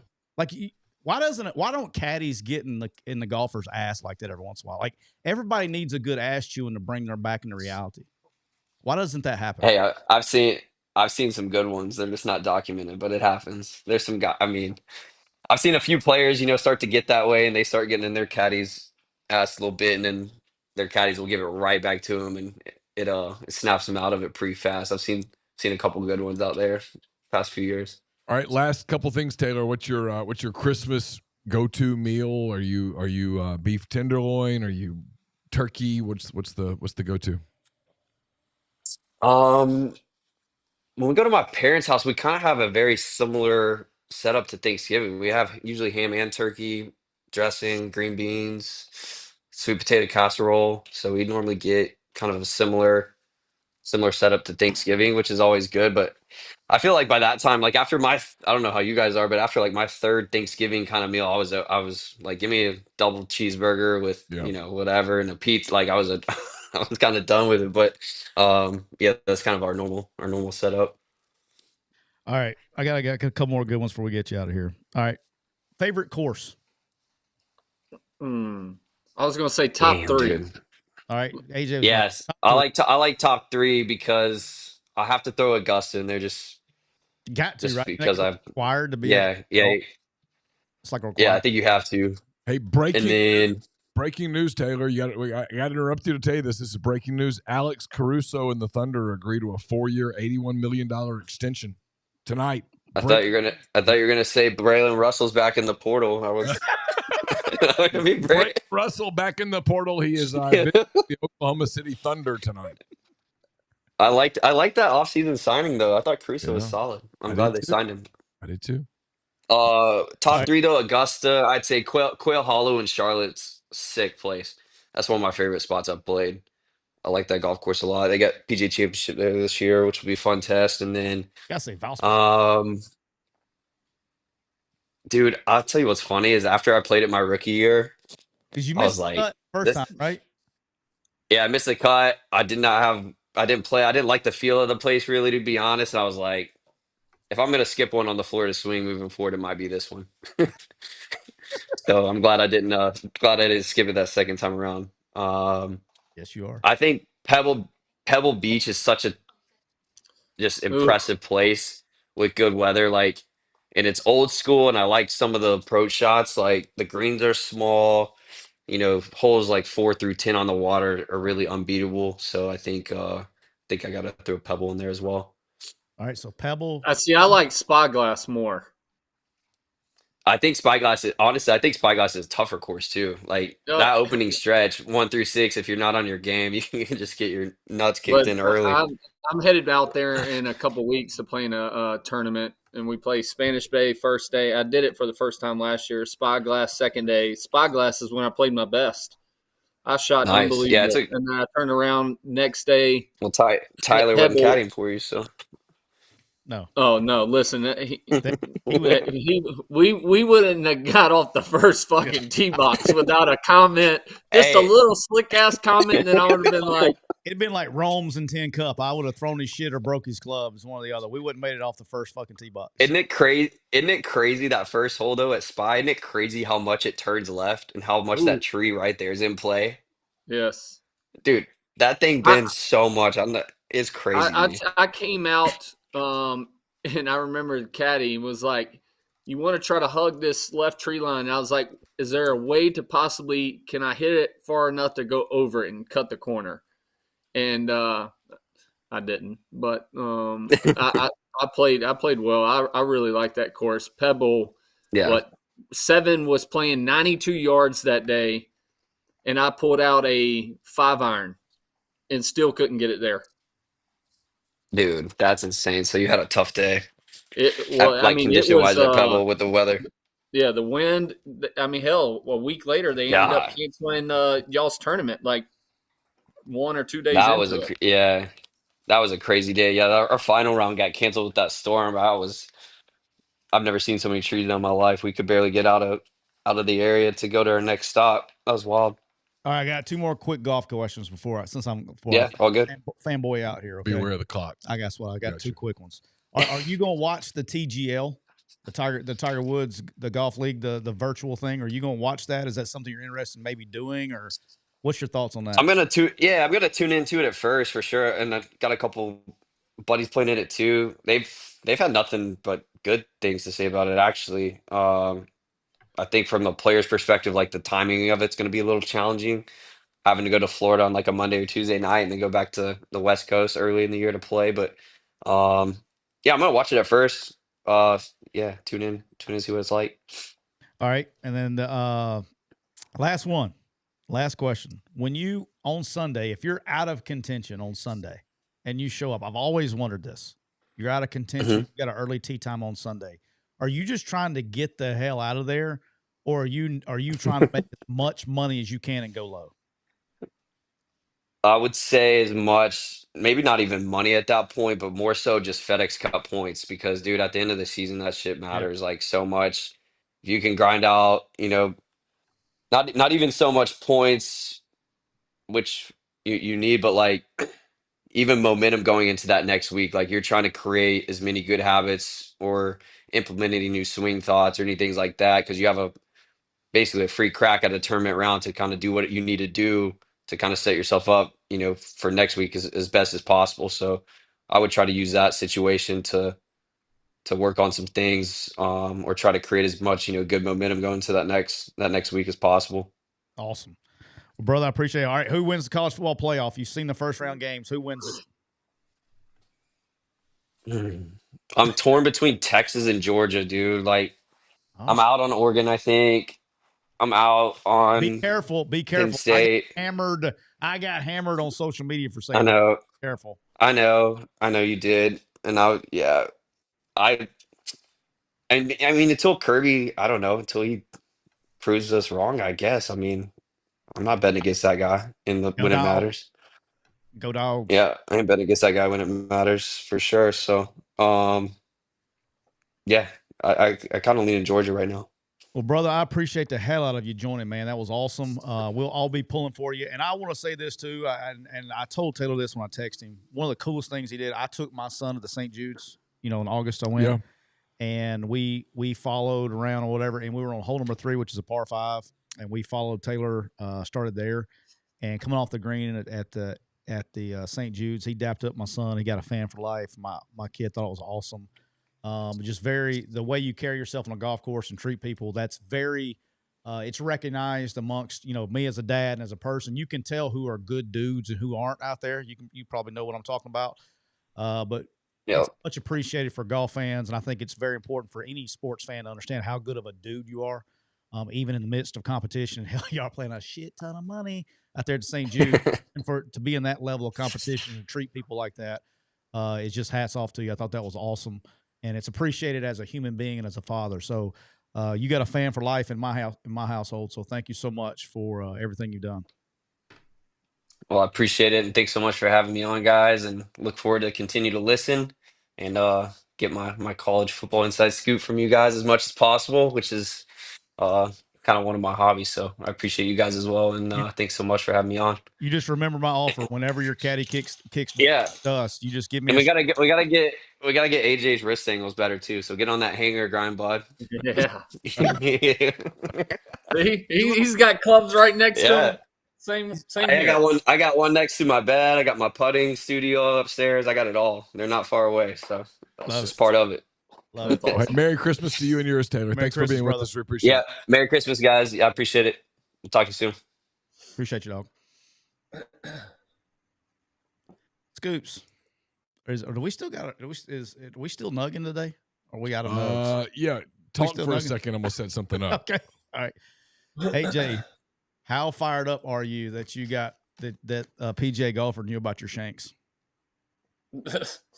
I mean, listen, he only knew about it because your punk ass is over there texting him on the side. So why would I? Hey, I had y'all act like I just couldn't get rid of them. I had them for 2 days. Or hell, not even that, a day. Because I went to my swing coach the very next day. So so it's you had the Wuhan shanks. Yeah, I was. He didn't have the shanks, Scoops. He had the Wuhan shanks. Have you had the Wendy's nugs dipped in sauce? Hey, did you have you had Wendy's nugs dipped in sauce? Hey Jay, you're being asked about your. Have you had? You've had the shanks and stuff, but have you had Wendy's nugs dipped in sauce? You have. I have not. Well, you should. Hey, you should also have them covered in sauce. You know why, AJ? Because Wendy's new saucy nugs take those crispy and spicy nugs you love, and they turn them up to 11. Choose between flavors like buffalo, honey barbecue, garlic parm, or if you're a real heat seeker, try spicy ghost pepper only on Wendy's signature spicy nugs. I dare you. That's 7 delicious ways to try the nugs you already love. Pick a flavor, grab some extra napkins, prepare to nug like you've never nugged before for a whole new way to nug. It's Wendy's at participating U.S. Wendy's. Our thanks to Kyle Wilson for the super chat. He says, Merry Christmas, guys. Love y'all. Thanks for all the advice throughout the year. Thank you, Kyle. Merry Christmas to you as well. Scoops. You know what? What's that? When Taylor calls me, when he's ready for me to caddy, before I go, do you know what I'm going to do? You're going to go to Kia Meridian? I'm going to go by Kia Meridian because I'm looking for an unbeatable deal. Of course. Kia Meridian has you covered with rates as low as 1.9% on new rides. Whether it's the ever popular Telluride, the Sorrento, the Sportage, or the K5, we've got something for everyone. Mm-hmm. And here's the best part. Yep. With any purchase of any new or used vehicle, guess what, AJ? Guess what you get to do? Spin the wheel. Spin the wheel. Spin the wheel. And win awesome prizes like a PS5, an Xbox, a TV, and more. Don't wait. Come by Kia of Meridian or call 601-483-6444 and drive away a winner today. Yep. Kia of Meridian. Your road, your ride, your deal. How about that? Is that Kia Park boat? Because how the hell is that Kia going to get to Hawaii? Yeah, I wanted it. I was going to put it on. You're going to put it on a PTG Brandon boat. I was just trying to figure out the time frame and all this. So you were going to leave your house and drive to Kia Meridian. Yep. To then go to the airport that's probably near there. No. I just feel like we're losing time. Driving that bitch to LAX. I'm going to the coast. My man PTG Brandon's gonna get me a nice big ass boat. We're gonna put that Kia Meridian Kia on that big ass boat. Seems like a lot of trouble. Then we're gonna go through the Panama Canal, you know. No, you're not. The Panama Canal's on the other side. No, we got to put it in the ocean at the to get from California to Hawaii. We got to put it in Hattiesburg in. Oh, you're Gulf driving Port. down to the Gulf Coast. Yeah, that's where my man's got his boats at. So if you went on the Gulf Coast and you went to Hawaii, would you go through the Panama Canal? I don't think so. Yeah, no, really? Are you what? me right now? I had to think for a minute. You're supposed to be smarter than me. No, I'm not. Yeah, your ass got to go through the Panama Canal. Geography and shit. All right. Well, waiting on LT. I'll text LT. Tell him we're ready. LT, by the way, I got bones to pick with LT. I just checked my emails a minute ago. LT talking shit on the emails. Oh, you didn't see that earlier? Well, not until I got here. I took a photo. There he is. Bring his ass on. I got a bone to pick with him. This is my tag team partner right here, AJ. The man, the myth, the legend. 2-time. Literally. Just bring me in. Don't give me all that bullshit introduction. Literally. I got a bone to pick with you, too. Literally 2-time world champion. I'm a 3-time world champion. I didn't know if you know that. I got 3 kids. He's a 2-time Super Bowl He's a 2-time champion. Super Bowl, like, legit world champion. He's actually done things. He's actually done shit. The man, the myth, the legend. What's up? Lawrence LT. The real LT for the New York Giants. LT Lawrence Tynes. I've met you other guys. I just want to hang out with AJ. I don't know him, so. LT. What's up, man? I got a bone. Hey, AJ, we could damn sure use you in New York for a couple of games here at the end of the year. Good God. Drew Man. Lock, Tommy That was, DeVito with his cutlets. That was rough. Hell, Hell, I almost signed with New York last year. It's been bad. Like early last year. I went up there and I guess Daniel was hurt. And I stayed overnight because they were like, hey, we're going to know for sure in the morning. And then Is that when he tore his ACL? Nah, he had ankle or something. I can't remember what he was hurt with. Poor guy. Time. That poor guy got his ass beat. Yeah, he did. how are you feeling about your Giants today versus the Falcons? Jesus. We went up 7-0. It felt really good for like 2 minutes. It was all down boss. I don't even know who's – you guys know I follow the team pretty closely. I don't even know who's out there, to be honest. On offense, you have a little bit of Malik Neighbors and the running back and a couple other guys. But on defense, I have no clue who's playing. It's all practice squad and like young guys. They just signed off the street. So All right. So they're all gone. I think they're all gone. I mean, if we could keep Dable, I would like to, but I just don't see how they're going to fire the GM and keep Dable. But I like You Dable. think Joe gets fired? Joe Shane? Yeah. Damn. Yeah, I mean, it's not necessarily, but man, if you look at his first 2 drafts, there's not one player that really sticks out from those 13 picks or whatever he had. Kayvon Thibodeau's borderline. He shouldn't have been. He's a good NFL player. He's just not the 5th pick of the draft. And Evan Neal is terrible. He's terrible. That block today where he dove. And he just misses. He whiffs. He whiffs. He just is like, come on, you're an NFL offensive lineman. You can't just miss 2 I was dudes. praying when I saw that they were going like he was cutting for a screen or something. No.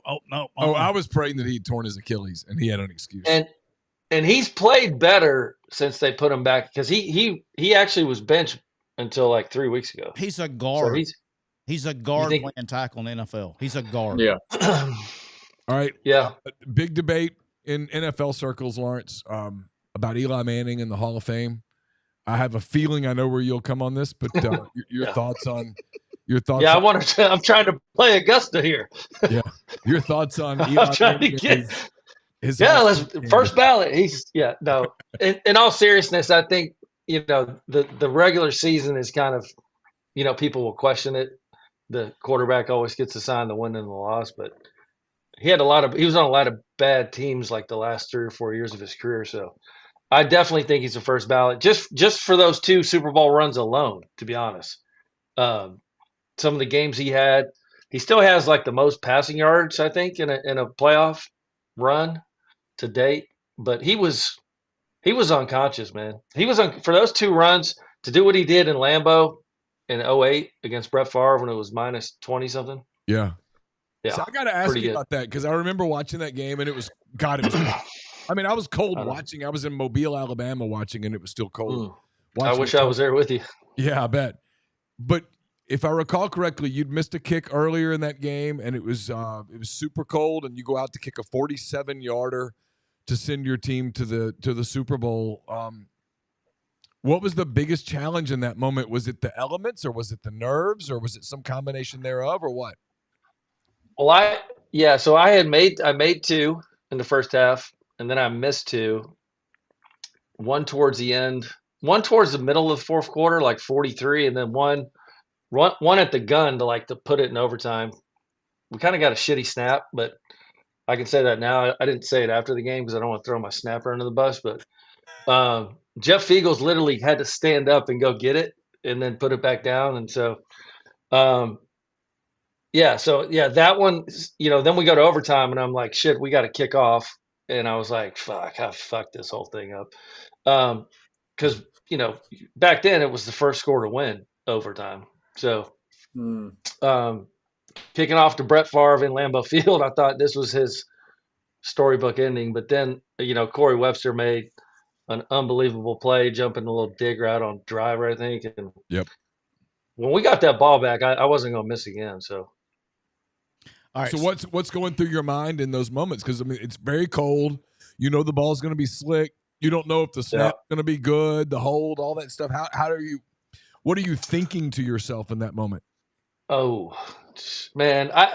To be honest with you, the one I missed with 8 minutes left in the fourth quarter, I hit it really good. I didn't start it far enough right because there was a little right to left wing going that way. So we were going in overtime. We ended up going up towards the same upright. And I knew I could get one there from like maybe 50, 49, 50 was probably my max that night. So I knew if I just started it a little bit further right, I could make it, and I did. And we got a really good snap and hold. And, no one really thinks about this, and probably no one knows, but our field goal snapper that year was a D tackle. Like, he played. We went old school that year. Like, Tom Coughlin, like, our snapper got hurt in camp. And so Tom Coughlin, like, second week of camp, did the old everyone's on a knee. Anybody ever snapped before? And, you got these guys raising their hand. I'm like, put your hand down. Like, let's go sign a snapper. Like, so Jay Alford was our third round pick that year out of Penn State. Good player. Ends up, he didn't have a long career, but he's left-handed.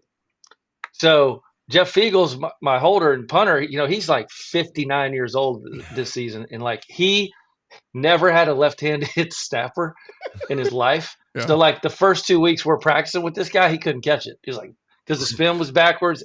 And Jay and AJ, I don't know if you probably held before, but there's a fine line between firm and too firm on a field goal snap.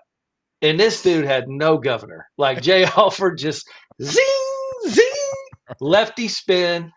Feegs, his eyes were starting to fail him at this point in his career. So it was a mess. The whole thing was a mess. And then we had a fourth round pick that year that was our linebacker, Zach Diassi, who actually ended up snapping for like 13 years. He just retired not long ago, but he did the punt snaps. So we had a dude all year do the punt snaps and one dude do the field goals like we were in like high school. And so, but I give a lot of credit to Jay Alford as a rookie to go into there. And, he actually had a sack in the Super Bowl, in Super Bowl 42, and he snapped field goals in the Super Bowl. I would bet he's the only player that's ever done that in his life.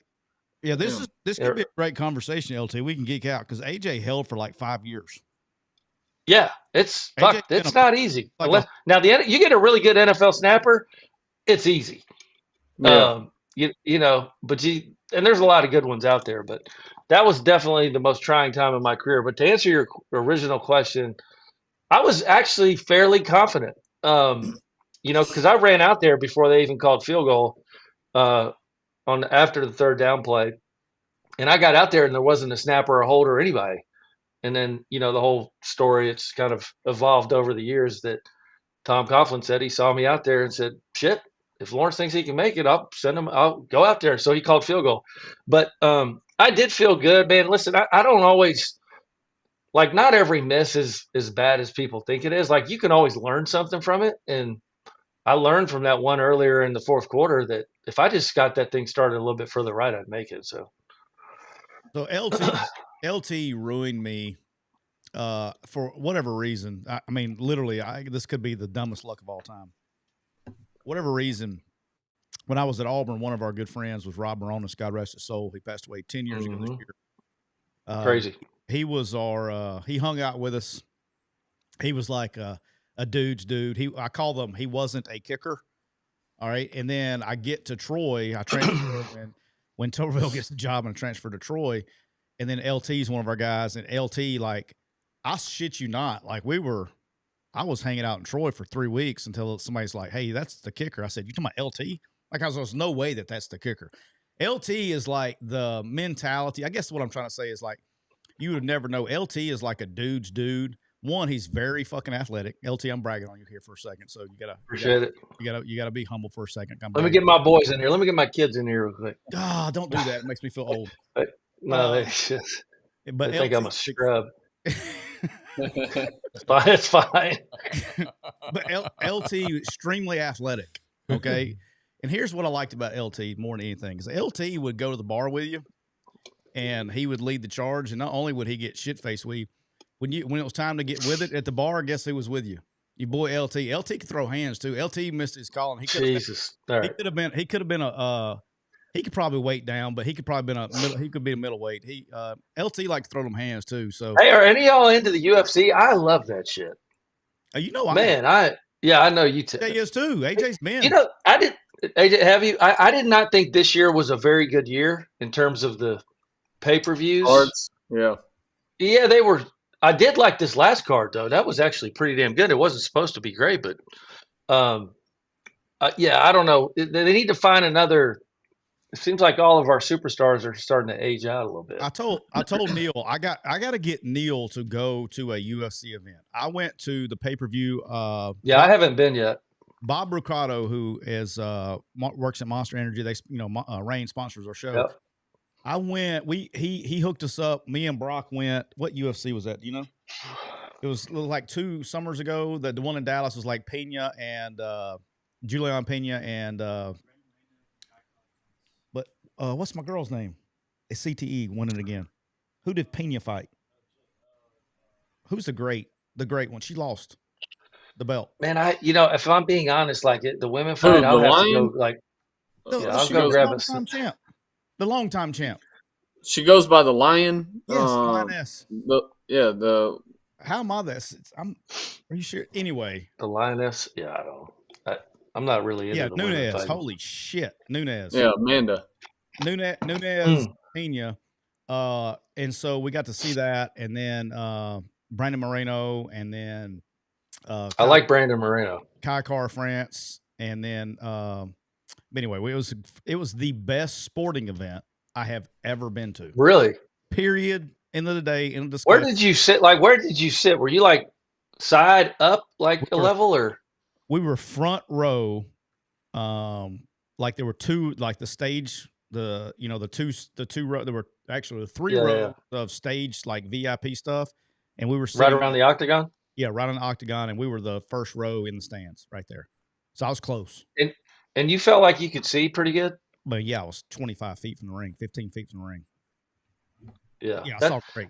You get so spoiled at home because you just see everything. Well, here's the thing is like you heard everything. That was the difference for me. It's like every single jab, every single everything you heard. And like it was a Kai Car France or somebody liver kicked somebody, dude. And that dude's a psycho. Kai Car France. That was the most violent noise I've ever heard in my life. But I think it was the best event. But going back is LT, what made LT different than everybody else is LT had nuts. And so LT and Rob Baronis kind of ruined kickers for me. And then I chased that the entire time of my career. I chased it. Couldn't ever find another one like them. It's hard to take a 17-year-old recruit out and get him drunk and get him into a fight. Like, I mean, was that what your recruiting tool? Yeah. Hey, we're going to go this far. Yeah, that would be a good idea. But see, look, I mean, how do you know? I mean, seriously, let's talk about this. How do you know as a kicker? How am I supposed to know?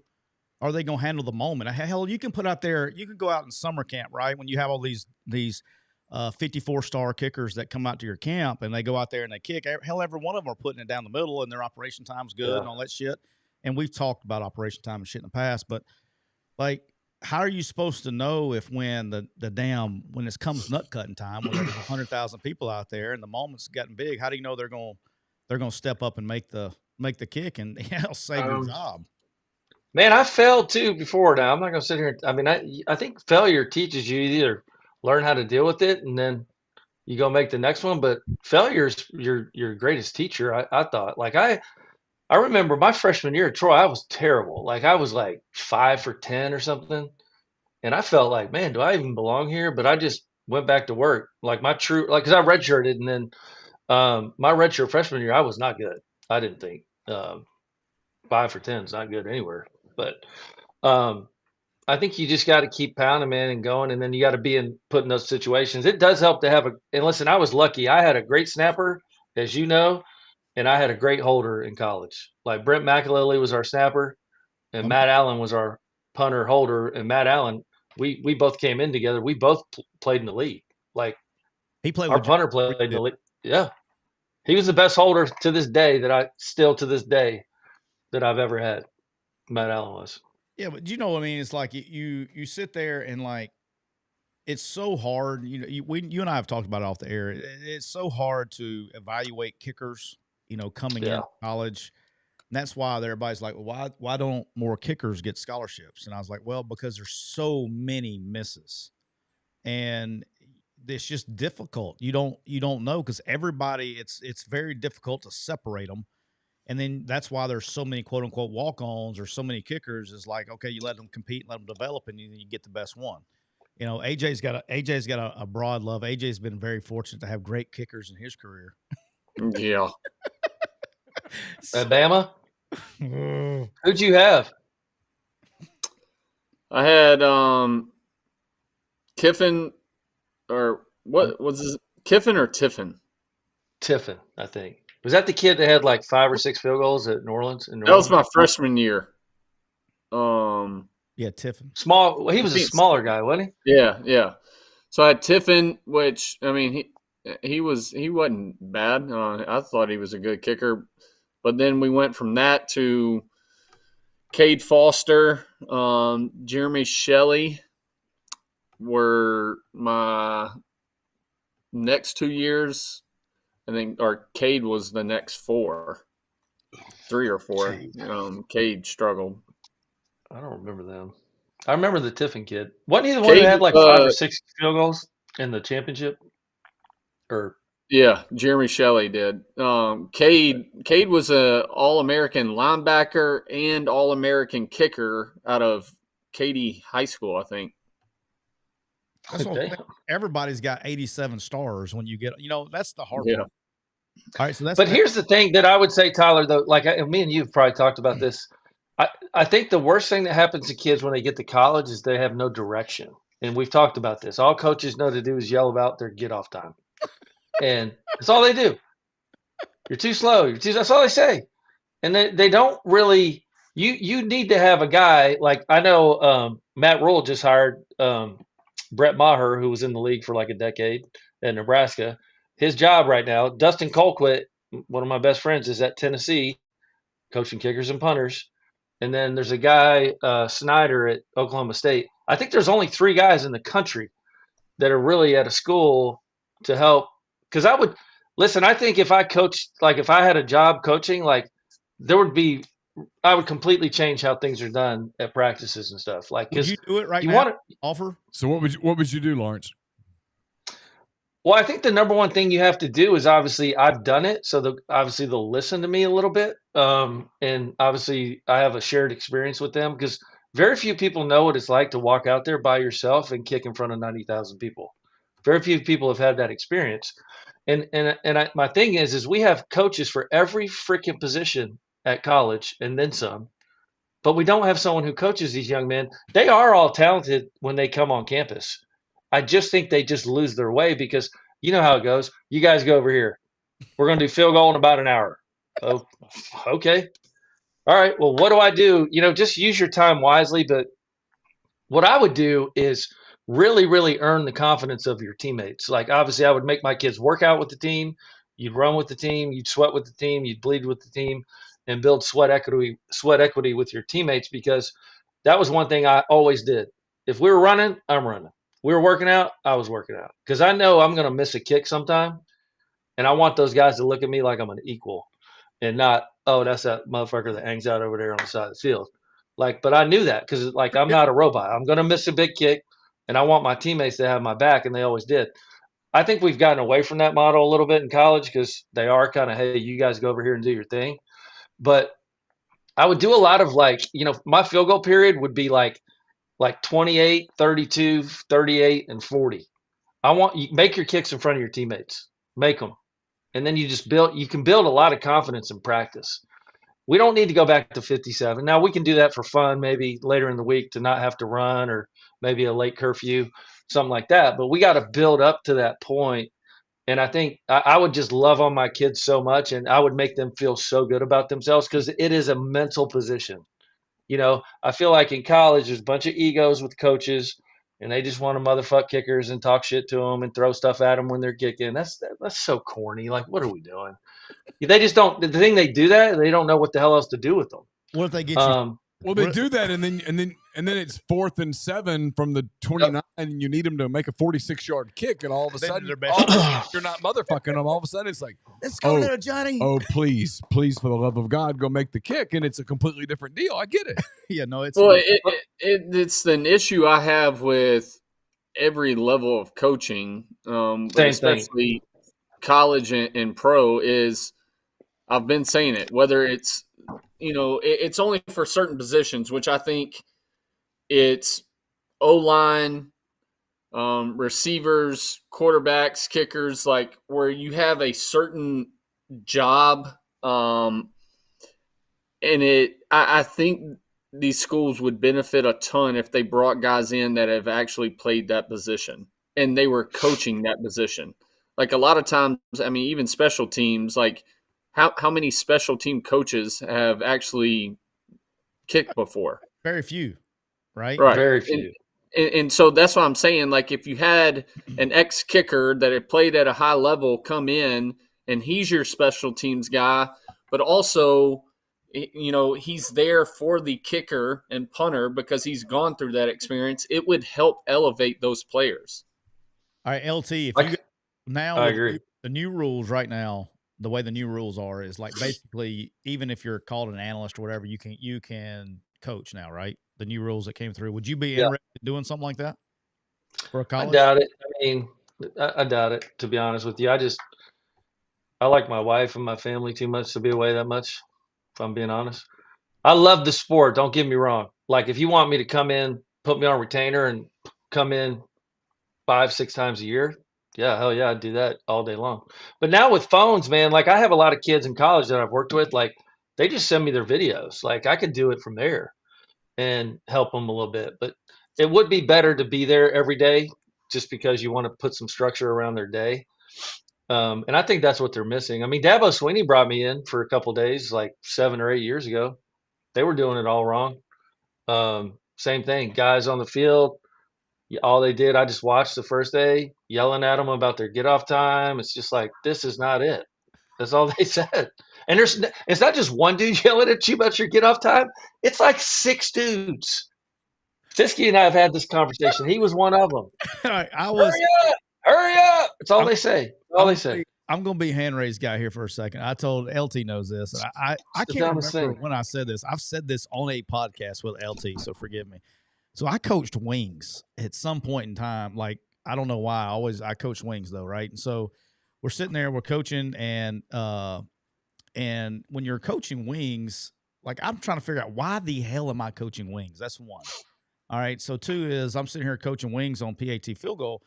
And look, man, you step and you don't let anybody through your inside gap. And if nobody's coming through your inside gap, give me a late push on the outside. It's a very simple job. Okay. I need a big ass long dude, no diddy. Yep. That keeps everybody going through the inside gap and then put late push on the outside. Very easy job. But if it ever came through our guy, it never failed during camp, whatever it was, we'd have a guy get a kick block. And so the second I would see the coach look at me or something, I'd be like, hey, what's that get off time? It felt real slow. Yeah, see? Real slow. See? Throwing the kicker under the bus. Look, I got enough shit to get my ass ripped over. I don't need to be getting my ass ripped over about what the fucking wings doing in fall camp. Now, if my guys dropping balls or running the wrong route, okay, that's my job. I was called the wide receivers coach, not the wing on PAT field goals coach. Like I'm not. That's fair. Ripped on that. That feels awfully specific too. If you're the wings on PAT coach, well, everybody has kind of auxiliary duties because what LT's talking about is now it's okay because now coaches can do a little bit of everything, right? Yep. But back then, and not that long ago, what the hell is that? It's your phone. That's not my phone. It's your phone. It's lighting up. That's your brother-in-law. That's your brother's phone. Oh, there you go. But you would sit there and you had all these auxiliary duties on PAT, field goal, kickoff return, punt return, whatever. You would coach usually 2 of the units, right? And so that's just to make enough people to coach as it goes. All right, so I got a question for you. All right. Mm-hmm. You're messing a little bit around with the agent stuff and everything that's going on. You've been involved. You're kind of in this world a little bit with what you're doing, helping represent players. I'm in the financial world of it. You're in the financial world of it, but I'm saying you've heard the horror stories, okay? So yes. I know you're dealing with that part of it. You're dealing with the financial part. LT, if you got a lot of money, call her. Hey, pub your shit real quick, because we got a lot of people that have a lot of money to listen to our show. So pub your shit, and so they can come. I am the director of sports and entertainment at Creative Planning. It's a top 3 IRA in the country. We manage about $350 billion. Small, but really, yeah. So we have about 10% of NFL players overall. But we've really gotten into the NIL stuff in the last 18 months because it just makes sense. These kids need guidance. But, we have everything under one roof. So we have the investments, the tax, and then the legal. So we try to put a lot of our kids in LLCs. It makes a whole lot of sense with the amount of money they're receiving, helps them offset some payroll taxes and protects them a little bit. So we like to get them from the ground. Listen, we're going to have to start getting young men now before they're juniors and seniors going to the draft, because by the time we visit with them junior, senior year, they're going to probably already have an advisor. So yeah, so what I do, basically we had a class of 12 kids this year, early signing period, from 4 and 5 stars all over the country. We bring them in, we sit them down, we put them in an LLC, we take care of all that. You go play football and go to school. So but the thing we've all encountered with our kids is agents. I've got 3 kids in the portal right now. Basically, I'm talking to schools for them. So the agents that are approaching them, or you've seen it all over Twitter, it's anywhere from 5 to 10 to 20. Like one of the kids that we have got approached about 20% commission on a deal. And I mean, I'm like, and here's another thing that's scary too. And the NFLPA needs to jump on this. We have NFLPA certified advisors charging kids 10, 15, and 20%. The max in the NFL is 3. Every one of those guys should lose their license. It's marketing, though. Yes, that's the part that sucks. But that's what it's called. But it's not, the reality of it is the guys in the portal right now are really signing to play football. The marketing, they can call it but to AJ's point, that's how they're getting around it. Yeah, they still shouldn't sign. Just play the long game with these kids. If these kids are getting big money, there's a chance they're probably going to play pro ball. Charge them 3% or nothing. We don't charge a thing, obviously, but just trying to help them out and not get, we have basketball players too that are getting the same kind of 10, 20%. So there's a lot of bad actors out there for sure. Well, that's the thing is now that you're going, now that there's going to be rev share, right? The money's going to be coming from the university. Now is it going to be called marketing? No, that part's going to be called salary, and the part on top of it is going to be called. Well, I don't think they can use the word salary because they won't be W-2 employees. Well, they're still going to be 1099. But it's going to be salary. So that's what they need to use, because the biggest issue right now is they're not licensed. They're not certifying these agents, and there is some freaking ass clowns in this deal that are that are just most of them are not. I would say the majority of them are just people that know people. Yeah, most of them are people that are trying to do it right, but there's just enough of them that are trying to they don't get it. Well, they're trying to sign deals that include future earnings with NFL contracts. I know and of stuff. 2 on that. Well, even when you sign with a big agency, you're not with one of the big agents. You're with an assistant of a NFL player that's their assistant. That's who they reach out to the most and talk to the most. It's never the agent, because there is that rule of if you sign with them in college, you can't sign with them again in the pros. So how they got away with it was by using assistants in these agencies, but they run the marketing side of things, which is like that's the funny part is usually they're on the marketing side, not the actual contract. Yeah. All right, NFL kick. You're a kicker. I'm curious. I haven't talked to you about this. I'm actually curious. The new NFL kickoff rule, you like it or no? I thought I was going to like it because I really thought there was going to be more returns, just the way the coverage teams were set up. But boy, was I wrong. I don't like it at all. Hell, I thought there'd be a lot more returns in because I just thought that like there's only one wave to break. You'd see these exciting plays more often, but we just haven't seen them, to be honest. I mean, you'll start to see more now because it's cooler and the kicks aren't flying. I saw a lot more returns today than I've seen probably in a while. But yeah, I don't know. I don't know if they'll go back to the other one because obviously the studies have shown there's way less head trauma, and that's kind of what they wanted. But I just don't like the fact that you have to raise your hand and say, "Hey, onside kick." It takes away that the onside kick. We are. Yeah, it just takes away that whole element of surprise onside. And I don't know what they'll do. I know it was a 1-year deal, but I could see them going back. I mean, college football is doing it. So, all right, you're big I don't know. Guy. Or big Giants guy. Big what? Big Giants guy. You are now the GM of the. What are you drinking, by the way? What are we drinking tonight? I'm drinking water. I'm so disappointed right now. I'm so disappointed in you. I'm 46, man. I can't get into all that boozing anymore. Well, I mean, I don't do it all the time. But when I do, and I have work tomorrow. When I do Diet Miller. I've got to get up and negotiate for these kids tomorrow. It's all right. I can do it too. Hey, I did talk to a really, really, really, really famous head football coach this weekend. Okay. Called me at about 10 p.m. Not going to say his name, but go ahead, say it. You guys can do some guessing. All right. You're the GM of the New York Giants. You got a choice here. Are you taking Travis Hunter or are you going to take a quarterback? Am I at 1? You're at 1. Ooh. Listen, I'm taking Travis Hunter. I don't like the quarterbacks, if I'm being honest. I've watched Shador. I've watched Cam. I think they're nice pieces, but if you put them in last year's draft, they're second-round picks.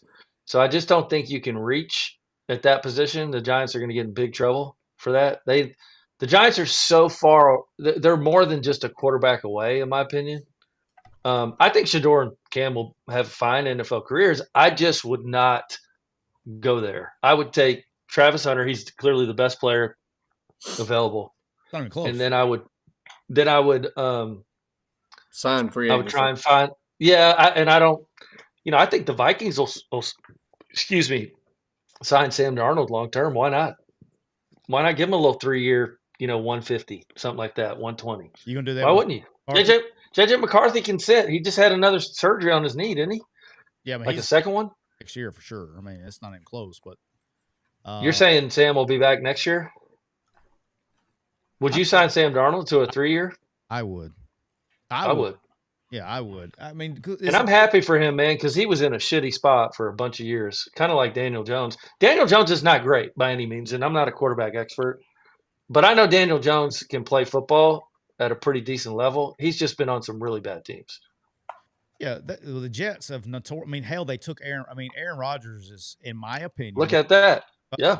Cup of coffee, but Aaron Rodgers, in my opinion, even though he hasn't won the titles, is the greatest quarterback talent to ever play the game.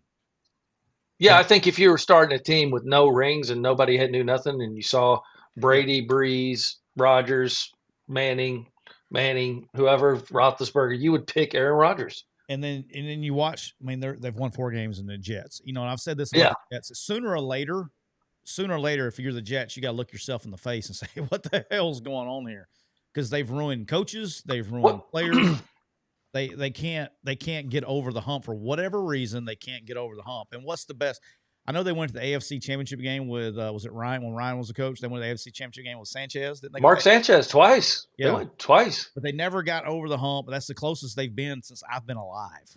I mean, you know what I mean? That if you remember, was kind of a defensive-led team with a running game with LaDainian Tomlinson and Tony Richardson at fullback. And Mark Sanchez was I hate to say game manager, but you can win that way. Yeah. But who would you take at 1? Travis Hunter quit. I mean, just I don't even think about it. The only Would you risk trading it with like so? For example, if you're this is what I was thinking today because the Raiders won, so now the Giants are one.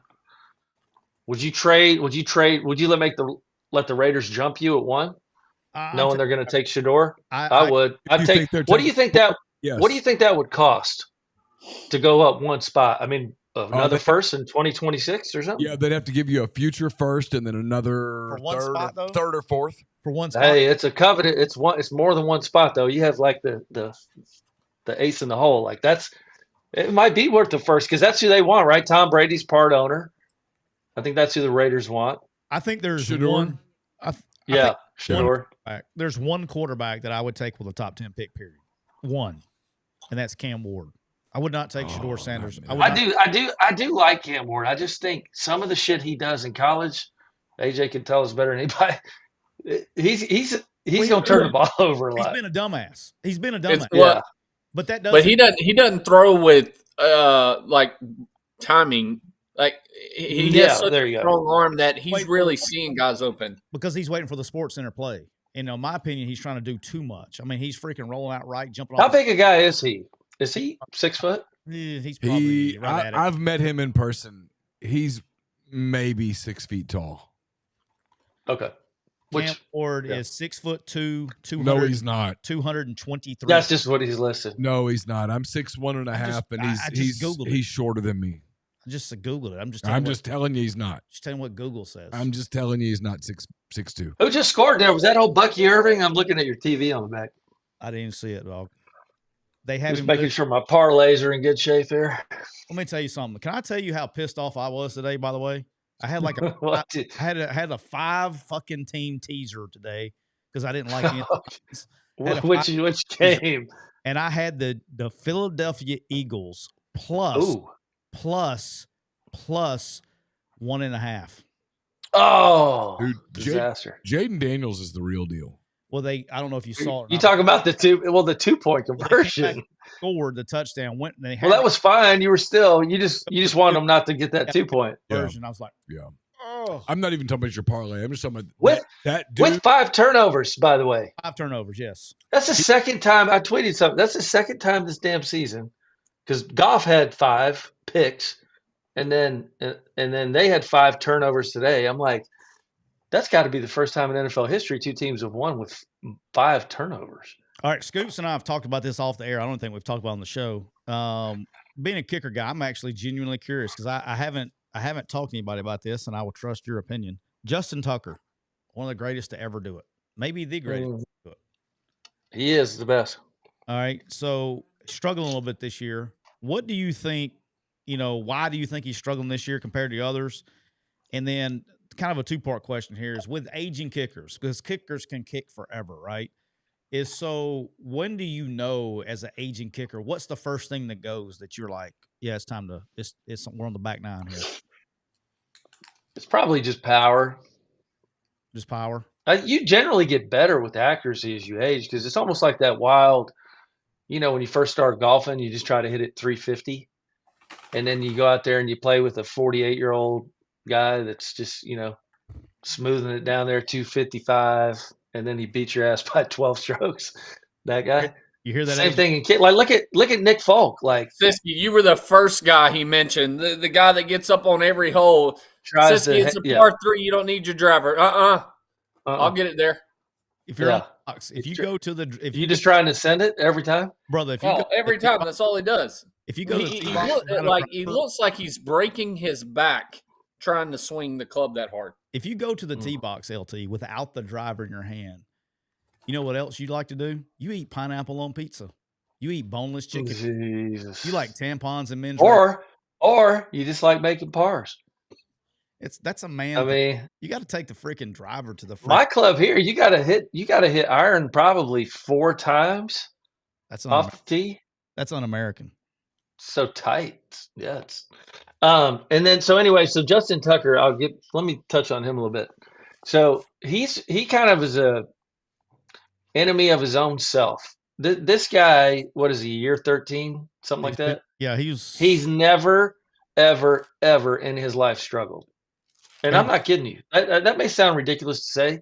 He's never had like a rough patch or, where they brought in kickers and put a little, hey, we're watching you. He's never had that. And so I think what happened with him is he got into a rough patch and he didn't know how to get out of it. He did look better. Yesterday. Yeah, he Saturday played well yesterday. And he looked better the week before. I just watched how the ball's coming off his foot. And then, because he had like that left miss, and then he started missing right, which you knew was coming. But again, this is just part of it. Like he's a product of his own success. He has never ever struggled, ever, until whatever 6 weeks ago, 7 weeks ago. So he's coming out of it. But again, I've done some interviews and stories about him in the last 2 weeks, and I said, shit, I just tried to miss every 3 or 4 games. I'm all right. Missing was not a shock to me. like you just got to spread them out to where they're not back to back to back. But he never really missed, guys. Like he is the best that's ever done it. It's not even close. And now I would put in that same breath the guy across the field from him the other day, Chris Boswell. He's a dude too. Like people don't talk about him a lot. Kicking in Pittsburgh, I mean, off that grass and playing on that division in general, Cincinnati is turf, but you go to Cleveland, Pittsburgh, and Baltimore, and those fields are not the best, and the weather's obviously not the best. So Chris Boswell probably has taken the crown to me as the best guy in the league right now. All right. So for the fans that don't know, LT was with us at Troy. Right after we graduated, LT went. I mean, he was practice squad for Kansas City for a couple of years, kicking for the Scottish Claymores. Kicked in NFL Europe for a little bit. Then you went to Canada, like you battled. Hey, Canada 80. So real talk, because I know you're about as right winged American as it gets. So how long did it take you to figure out the damn rules of Canadian football? Man, it's so damn funny that you're asking me this because I told this story at work. Yeah, I guarantee you didn't know something. There's a lot of them I didn't know. I told this story at work Friday, actually, because one of the young financial planners we have, Mason, great dude. He played basketball at K-State. His brother was the rookie of the year in the CFL a couple seasons ago, little receiver from K-State. Yeah. He's out this year. He tore his ACL, but he's a really good player. So we were talking about the rules. And, man, I remember I signed on like a Thursday. I got cut from the Chiefs like my second year in camp. And then I went right to Canada, like literally got cut and flew to Ottawa. So I fly in, I work out, and we have a game the next day. Like this is not some 2 or 3. So I go out there for I kick off. Obviously, we win the coin flip, whatever they deferred. So I don't know, whatever the hell. We end up kicking off first. I kick off. It goes through the end zone. I come to the sideline, and everybody's going nuts, like celebrating and cheering. And I was like, guys, it's just a fucking touchback. Like, chill out. Like, it's not a big deal. Well, no, I look on the scoreboard. We're up 1-0. So we get a rouge or something. It's called a rouge. Yeah, rouge. 1 point when you kick a kickoff through the end zone and they don't return. So then later in the first quarter, I go out there for my first field goal. And all of a sudden, there is a dude like doing this in front of me. Like on my team. He's just in motion, left to right, left to right, left to right. I'm like, what the fuck is this dude doing? So we kick the field goal. It's 48-yarder, make it, no big deal. I come to the sideline, I say, hey, coach, why is that guy like in motion in front of my face? He goes, well, Lawrence, we have a smaller field goal team, anything outside of 40, 42, because we have to cover, right? So in the CFL, you miss a field goal, you have to cover it because it's 20-yard end zone and the upright's on the front. And so I had to learn very quickly some of these strange rules. So, yeah, but that guy in motion is almost like a guy in motion on a punt team in college, right, where he goes, and then when you kick it, he goes. And he's kind of this gunner on the field goal team. But there's other rules too, like end of the game, you don't even have to make the field goal. You just have to kick it in the end zone. You get a rouge, right? If it's a tie game, it's one. You don't even have to make it. It's crazy shit. But then there's this play where they'll put at the end of the game field goal. They'll put 3 guys in the end zone. Okay. And we used to practice this. So you kick it and you don't try to miss it on purpose, but you just kick it. If it goes through, it goes through. But the three guys in the end zone are all spread out, like, left, middle, right. And they catch the ball. But if they can get it out of the end zone, you don't get that point. Does that make sense? Yeah. So but then they start kicking the son of a bitch out of the end zone. I'm like, what is going? They're punting the football out of the end zone. These guys who caught it.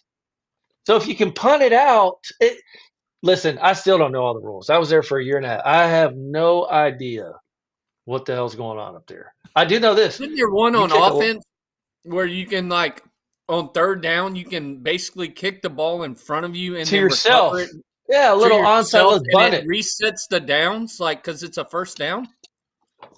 Yes, it's there's a lot I don't know. I try to act like I knew some of them, but the onside kicks are weird. You got to just kick it. It was a fun league. Listen, I'll say this: that's the one place that got me ready because it's 3-down football, and so you kick a ton of field goals.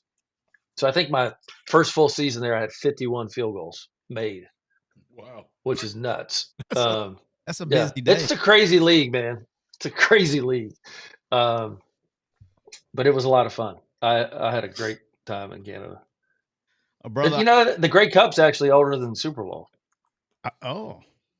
Interesting. Mm-hmm. Interesting. And they, I don't know if you guys ever watch on ESPN, but no, they get some really good damn crowds. Like you go to Edmonton or Calgary or Saskatchewan, Winnipeg. Did you ever win the Cup? Oh God, no! I was on some bad teams. So we were Ottawa Renegades. They used to be the Red Blacks way back in the day. We were an expansion team. So coming back, so first year they were like 3-15. But I remember I signed mid-season because I came after camp. And then the next year I said I need to play like a full year somewhere. So I re-signed, and we were a little better. I think we were 7-11. Did you take the whole crew up there? Oh God, no! I was single. Oh yeah, that's right. That's a long time ago. Not a bad place to be single either. I bet. Head out in Ottawa and say, "I'm the Red Black." Yeah, ladies. Best. To sharpen up on your French. In your single days, of course. We need to preface this. In your single days, best bars of any place you played. Oh man, it has to be there, Ottawa. Because you would fly commercially with everyone else, like the games. Like there was no charter in Canada. Oh, no charter. It's the CFL. So you buy like 70 tickets. You're making like $100,000. It's not like this is not. The quarterbacks are the highest paid guys, and then actually the kickers are generally like second or third in the CFL because they respect us. I don't know what it is. It's weird. There was.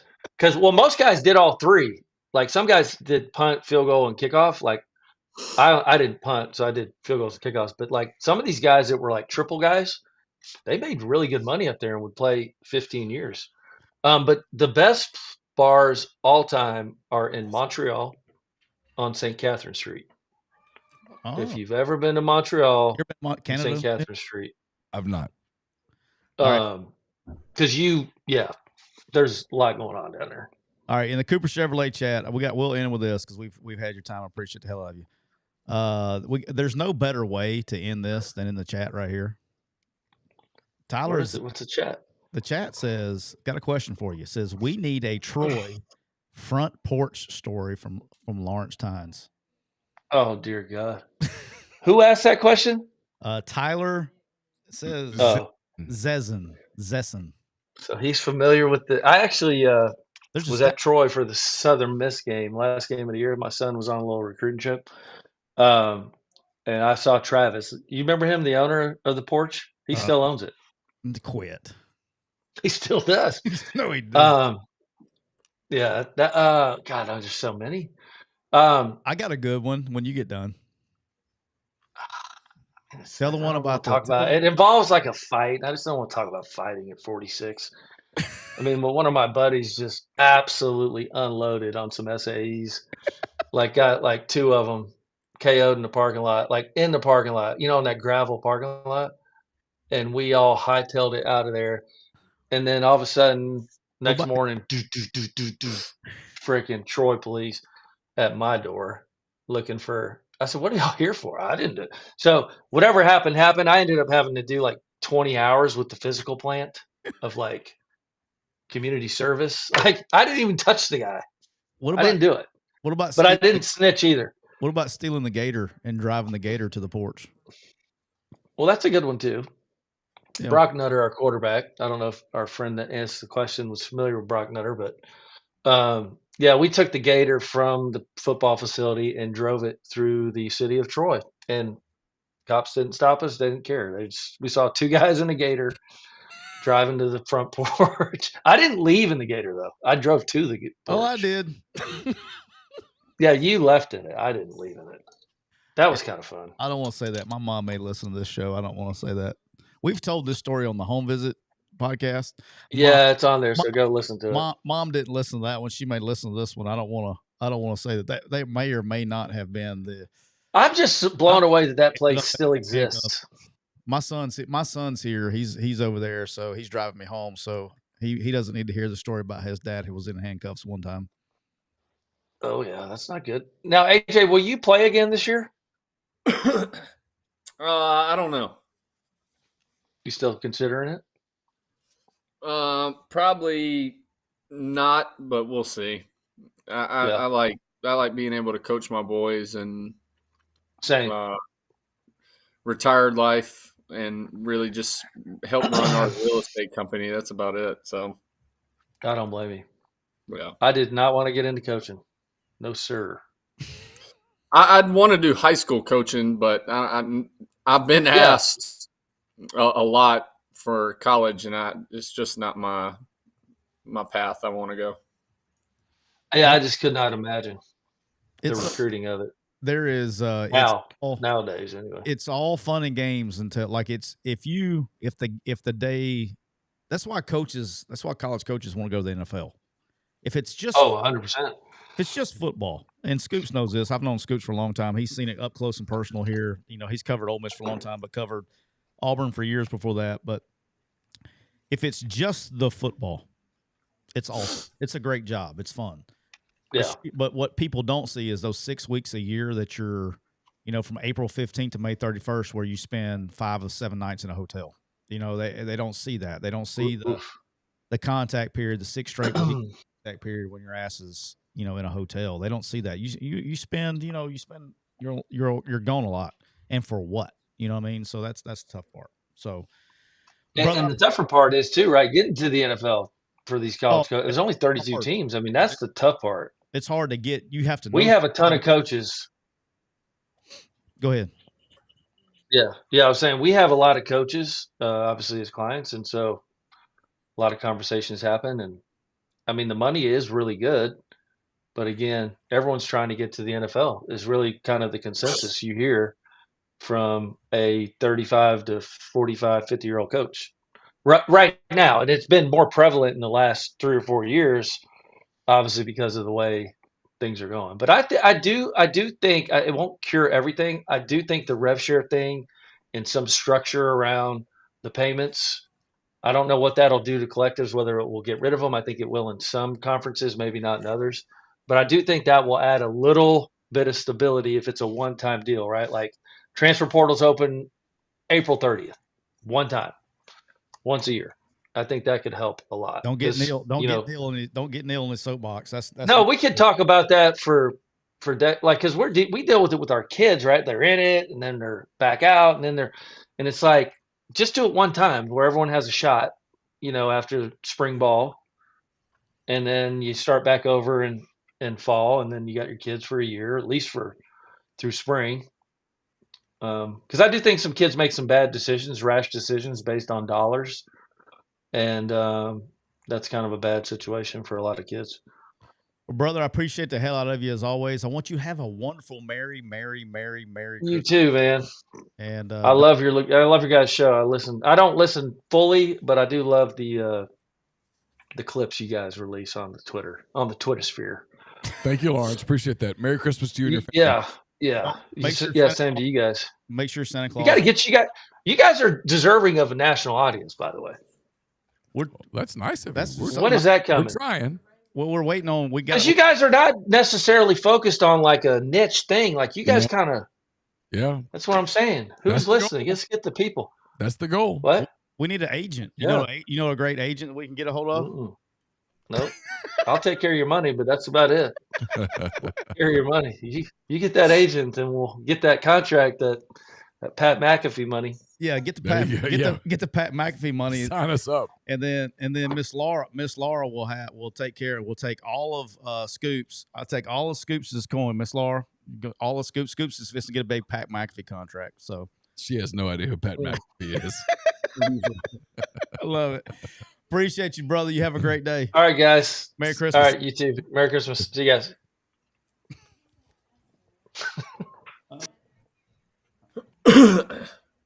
Oh, he's a stud. You should come on the show. It would make my Christmas. It would be all time. Christmas show is supposed to be family show.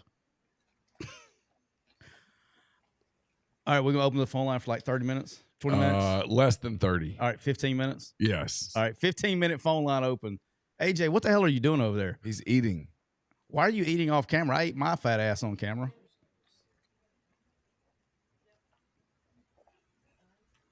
Miss Laura, you don't want to come hang out?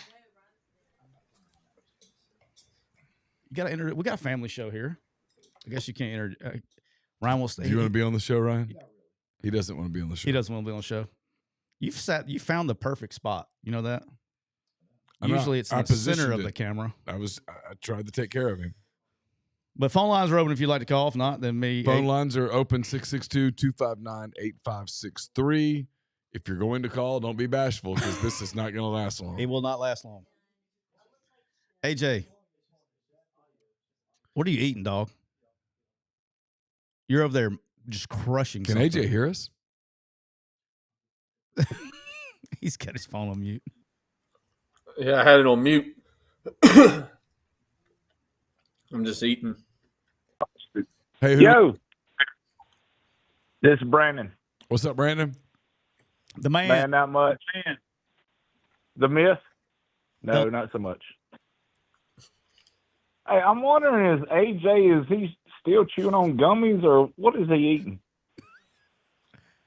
AJ, what are you eating? I was eating some food that the wife brought up. Oh. What'd she cook you tonight? She reheated. We had some. She made lasagna the other night. Okay. Love some lasagna. Oh, Brandon, was that the only question? Great show. Huh? Go ahead, Brandon. I said I was just going to call in and say great show, and I'm gonna turn this over to everybody else and get on out of here and just watch y'all finish it up. thank you, Brandon. Merry Christmas to everyone. Sir. Merry Christmas.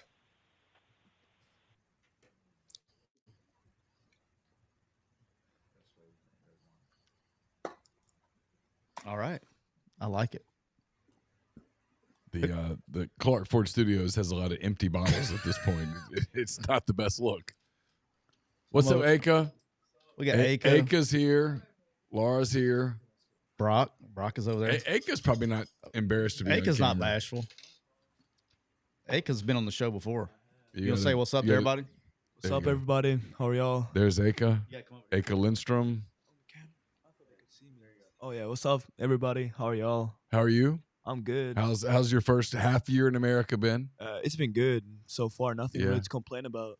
You excited about Christmas? Santa Claus coming to see you? Yeah, I'm really excited. Yeah. Any big study parties coming up or No, no big study parties? No. Okay. The American education system has been really taxing. How have you handled the stress? it's just horrible. I don't know how I'm still alive. but Yeah.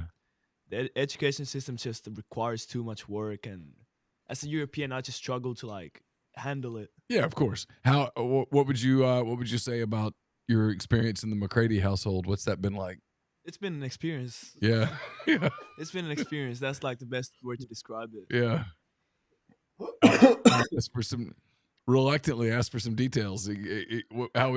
If someone said explain the experience, what would you say? The food is great. The food is great. Yeah. Okay. Smart. But a lot of strict rules, right? A lot of curfews, strict curfew. The rules are just horrible. Yeah. You've been abused all the time. Yeah. AFS should send you back, right? Just out of mercy. Yeah, they're just torturing me now. Yeah. Okay. I think I feel like I have to say this is a joke. This is funny. Ha ha ha. Because we did turn. Do you know we turned the page on PC about 4 weeks ago? You know that? Okay. Yeah. Just letting you know that. Okay. Thank you. Thank you for letting me know. All right. So I gotta know what time is curfew? Curfew. It's 9 every weekend. It's as like 6 on weekdays. It's not true. That is so false. What is curfew time there, Scoops? He doesn't really have one. The rule is you just have to communicate. Okay. That's basically it. Brock, what time's your curfew? Who gave you that? Okay. I didn't know. You were with Aka the other day? I have one rule. That's the only rule I have. What's your rule? That if you're driving your car, there's no alcohol. I don't have a license. Hey, who do we have? Yes, this is Ron Martin. I was going to see if I could give AJ a question. Yeah, Ron, go ahead. Fire. AJ, Ron's got a question for you. Who gave you that? Okay. Let's do it. Hey, Ron, turn your phone down. I didn't know. Turn your device down. Okay. Yes, sir. You got to turn your device down and just talk into the phone. There you go. Okay.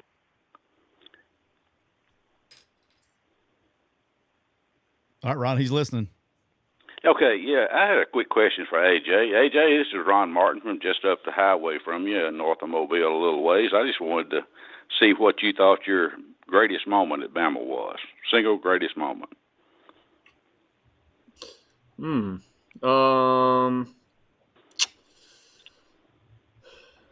Not. I mean, I would say it'd have to be. I mean, the fact that winning back-to-back national championships. I mean, there's been a lot of talent come through there before me, after me, and nobody else has been able to achieve it. So I'd say that's something I hold, and that's very special for me. Well, I could certainly see that. I was a freshman in '72. Been a season ticket holder for decades, and I really appreciate everything you put out. I've seen a lot of great athletes come through there, but you were right at the top. Well, I appreciate it. So hang on, Ron. So you're a freshman in 1972. All right. And Tuska, by God, Lusa. So you're born in 54. So that would make you 70 years old. Is that correct? Yes, sir. I was born on Bear Bryant's and my daddy's birthday. Bear Bryant's and his daddy's birthday. Bear Bryant and his daddy's birthday. What day was that? 9/11. 9. Oh shit. Oh wow. Yeah. Damn. Oh yeah. Up there. 2 days before me. They put a damper on that, didn't they? All right. So now that you're born on 9/11, do you think there's a conspiracy on 9/11? Yeah. Come on, Ron. Come on. Absolutely. Oh, we're 2 let's for go. 2. We're 2 for 2. What do you think happened, Ron? Too many CIA connections in that plot. So what do you think happened, Ron? Just let it out. Put it out. Just let the world know, Ron. I won't get into that. 4 weeks. Trump can pardon you in 4 weeks. Yeah, if you're it's bad. good. Go ahead. You're good. Like January 20th, you're all good. No, I don't think I'll touch that. Oh, he thinks it's really salacious. Do you know isn't most things? I mean, I think so. Aren't most things? I think so. when it comes to the leadership. Moon landing, Ron. This is your wheelhouse. Moon landing, real or not? I tend to think that really happened. I watched it live on TV, and I sort of go along with that. I'm like you guys, though. I still have questions about why we haven't returned. Okay, unless there's no intrinsic value to it. Who killed Kennedy, Ron? Let it out. I don't know. I've been the same place that Siskey's been and looked at it. I used to work right on the street there on Elm Street, and I don't know. There's more than Oswald was involved. There's no doubt in my non-military mind. So, do you think Oswald was a patsy, or do you think he was a shooter? Absolutely a patsy. A patsy. If you go, have you been? Yeah, remember I told you. The day after the attempt on Trump, I was in Dallas for media days. That's and I right. walked down the street and talked about and all. If you go to the Texas State School Depository, go to the 6th floor. Yeah. And you go, they have it glassed in now, but if you can go to the window next to it. If you have any common sense, which this is the common sense show. This is America's show. Oh, absolutely. Okay. Yes. Right? This is a common sense show. Right, Ryan? Yeah. America's show. # America. All right. There's no. You should be worldwide. We should. Tell them. Let's go. Damn right, worldwide. Ron. You're damn right, Ron. I mean, let's go, Ron. What the hell are we talking about? Where's Ron? If you been all of our lives. Ron, are you an agent by any chance? Anyway, sign me up. So, like, no, but I can handle your money as good as Lawrence can. If anybody that's ever shot a gun before, if you've ever shot a gun in your life, you would take the shot of the car coming up Houston. Yeah. You would not wait till it's going away. Well, I was walking the day after the attempt on Trump. I was walking up Houston. Well, you're probably on some files if you're going to the Texas State School Depository the day after Trump. Well, I went to media days in Dallas. We got TikTok off now. We can have fun. I walked up Houston, and I'm looking up at the 6th floor depository, and I'm like, I called you. You did. I remember. And now. I It's was coming like, back. CTE. I was like, yeah, all those hits to the head. I was walking. I was like, this. If your goal was single-minded, it was to kill this person sitting in the second seat of this car, you would shoot there. Yes. You wouldn't wait for him to take the left turn down where you had to shoot over a tree. You would take the direct shot. Nope. It was smaller. The tree was smaller. But they came. Have you been there? Oh, but you know when they come up and Texas. And then it turns right there on Elm. I mean, you're either shooting as they're coming at you, or you're shooting at below. You're not going to shoot as they're going away. But you would have multiple shots with him coming at you. If you're the lone shooter. If you're the lone shooter and your goal is to kill one person. Do I think he shot? Yes. Do I think he was by you himself? Think Oswald shot? I think he shot. I don't think he was by himself. I think it was a crossfire. I think Oswald was I think it was a turkey shoot. What do you think, Ryan? You live in Texas. I've been listening to the End of Innocence. Have you listened to End of Innocence? I have not. It's excellent. Tyler, as many miles in Alabama as you've traveled, you're probably pretty familiar with Choctaw County. Show is. It's deer hunting capital of the world. We've got sharpshooters in every home around here, and that's not the shot that did it. Not from that window. Nope. No, they were waiting for the triangular shot. Yeah, that's turkey shoot. Just saying. AJ, you haven't even said who are you? What do you think? You're a young buck. I don't think Oswald was even there. Oh. I mean, he could have been working that day because he was a scheduled guy. Yeah, his behavior at the Texas Theater is that of a person who was confused. He was shocked. confused. He was looking for his contact. I got a question. Aka, do you know anything about the JFK assassination? I do know some about it. Like, so we're gonna go. We're gonna go. So you need to research it because we're gonna go in the next couple months. We're gonna go to Dallas and we're gonna walk the path. And I'm gonna say, hey, what do you think? And if you go like, I don't know, I'm from Finland, I'm gonna kind of get pissed off. I'm like, you're gonna have to have some thoughts here. I've heard some conspiracy theories. Yes. On a podcast I used to listen to, this Finnish podcast, but I don't know. I agree with the triangle theory. Like they were waiting for the triangle to, like so they can shoot like multiple bullets at once. And I don't know. I don't really have too big of an opinion on it, but yeah, I don't really have I'm not too I don't know enough to tell my opinion. Shooters? Most likely, yeah. Yeah, for sure. Listen, I'm a firm believer that the FBI, CIA, and Italian mafia took him out. I mean, he hired his brother as the attorney general, and then they end up cracking down on all his dad's buddies that they knew were in the mafia. His dad was one of the biggest mob bosses there was. Yeah, probably stole an election. Yeah, the mob helped get him elected, and then he turns around, hires his brother as AG, and goes around, starts busting the whole mafia. Like they knew it was out for him. If everybody needs to go on Rumble and watch Rich Man's Trick, have you ever watched it? I have. What did you think? It was a lot, but it was a lot. It's freaky though, but right? It was kind of freaky. Yeah. Like, fun fact. I'm not sure I bought all of it, but I bought some. You can look this up. Yeah. I never was taught this. Never was taught this in all the history classes I ever went to and all that stuff. Did you know that the United States government, like the guy, like good old fashioned Ford, like as in Ford vehicles, Henry Ford. Yeah. Do you know he sued the United States government and won in court? I did not. He was building tanks for the Germans in World War II, and the United States bombed his tank factory in Germany. No and way. He sued the United States government. That's a fact. Oh, wow. That is a fact. That was never taught to you in history classes. No.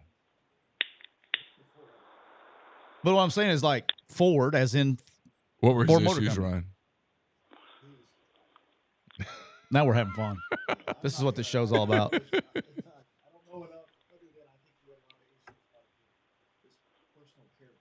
Oh. Oh, yeah. Yeah. No Diddy? Do you know what no Diddy means, Ryan?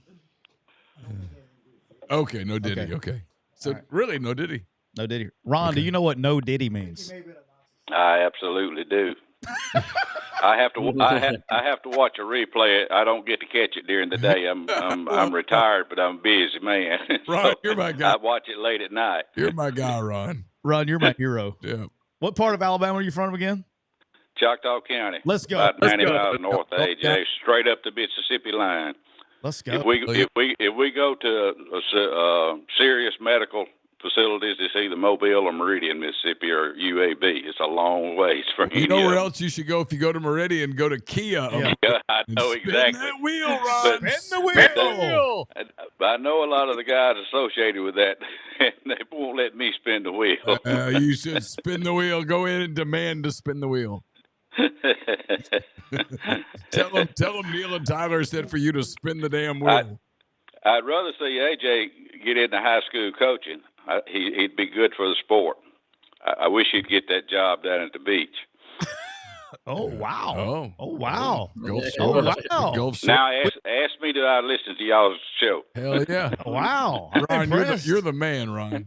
Ron, you the man. Appreciate you, Hey, boss. Merry Christmas, Ron. Merry As a Christmas. matter of fact, I'm friends with one of the headmasters of one of those two schools. Well, let's get this. Hey, Ron, let's get this Let's shit go. done. And Siskey and I will be on the sideline one Friday night. I'll get a sideline pass and talk shit to the head coach. We'll play Citronelle or somebody, and we'll talk. In Alabama, you get in trouble getting a sideline pass and scouting the other team. Oh, I heard. I got another buddy. I got a buddy. That's Hey, Ron, involved in they won't have any problem with me scouting the other team. I don't know. Yeah, you're media. You go I'll just be okay. like, whatever.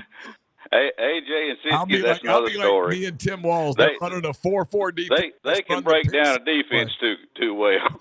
We're gonna run the pick six play. You know what the pick six play is, Aka? You get an interception and you go all the way. That's right. So you call it up. You call up the pick six. Did you turn the page as well? No. He has no idea. Thank God.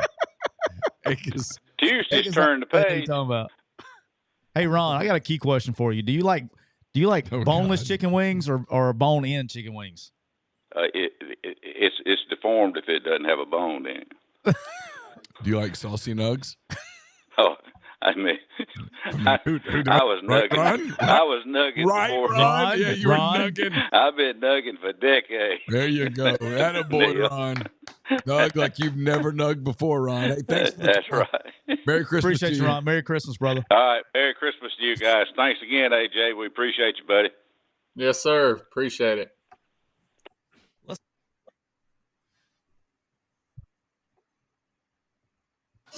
I just work here. Hey, who do we have? Brandon. What's up, Brandon? What's up, man? How are you? Good. I just have a two-parter for AJ. All right. First part is hindsight being 2020 now. What was your thought process on the kick six when they said to bring the field goal kicker out instead of trying to Hail Mary? Brandon, that is against the law question. What's the second question, Brandon? I'm also getting into golf, and I'm from Fairhope. What's the best courses around Fairhope Mobile? Okay, we can talk about that. The pick six thing is just off limits. Yeah, we pick six. I don't even know. Six. What did I say? Pick six. You said pick six. That's I don't a know Tim how Walsh AJ specialty. feels about kick six. I know how my bank account felt about kick six. So I'm very sensitive subject with me. I have yet to still watch the play. I have not watched it. Won't watch it. I'm actually glad the SEC's off of CBS, so I don't have to watch that shit anymore. I had to turn it off. Best golf courses around. I'm going. He didn't ask you. He asked AJ. I'm Shut going, up. AJ's Let gonna AJ talk. talk. All three of y'all. Peninsula, and I like Sage Meadows. I let AJ go. My personal favorite's the Orange Beach Pirate course. Yeah. AJ, Putt. you I mean, for me, Kiva, Peninsula, and then the Preserve. But that's in Van Cleve. that's in Mississippi. Yeah, but it's not far outside of Alabama. So that would be my top three courses anywhere around here. I haven't played Stillwood. Since they, I think put about 15 to 20 million into it. Supposedly Stillwood's nice, and then the Grand Hotel is nice. Is Rock Creek any good? Rock Creek was going Is that in Spanish Fort? No, it's in Daphne. Daphne on the left. Oh, that's over there by Timber Creek, right? Timber Creek is Spanish Fort. Okay. South. Yeah. That Rock Creek is where AJ has his one and only victory against me on the golf course. Is Rock Creek. Oh God, here we go again. One and only victory. God. I'm Team AJ. He can't beat me. He knows he can't beat me. Scoops, we literally haven't played in years. Yeah. I will not We're gonna allow make him. this- But y'all don't understand. Taylor and me, we're gonna play. y'all We're gonna don't have a understand. rule, and we're gonna do this deal. Y'all don't understand. I have mind control over AJ. Yeah, I will I not know. allow him to beat me. So Taylor's gonna get a shot for both He guys. knows it, too. I get a shot for Look, both he's guys. drinking. We're He's gonna drinking see his what drink over happens. there. He knows I'm right. I will not allow him to beat me. His vitamins are wearing off, and his competitive spirit is kicking in. I'm not going to allow him to beat me. I will start going, where are those shanks? Where are those shanks? I'll find a way to. I'll find a way to. He's not going to beat me. Lord, He beat me that day though. There's a picture on social media somewhere where he actually signed the card. He actually beat me pretty good. I didn't play well and he played great. So he beat me by a bunch. I think I can out-golf you, Siskey. I didn't say that. You probably can. Hell yeah. I'm just saying Listen to AJ that. can't beat me. Gauntlet. I'm 6 months in. You've only played for 6 months? Oh shit. Yes, He's just sir. telling you it. You've only played for 6 months? Yes, sir. I will not allow you to beat me either. I just refuse just allow you to do it. The mind's a strong thing. Now look, I talk shit when I'm out there too now.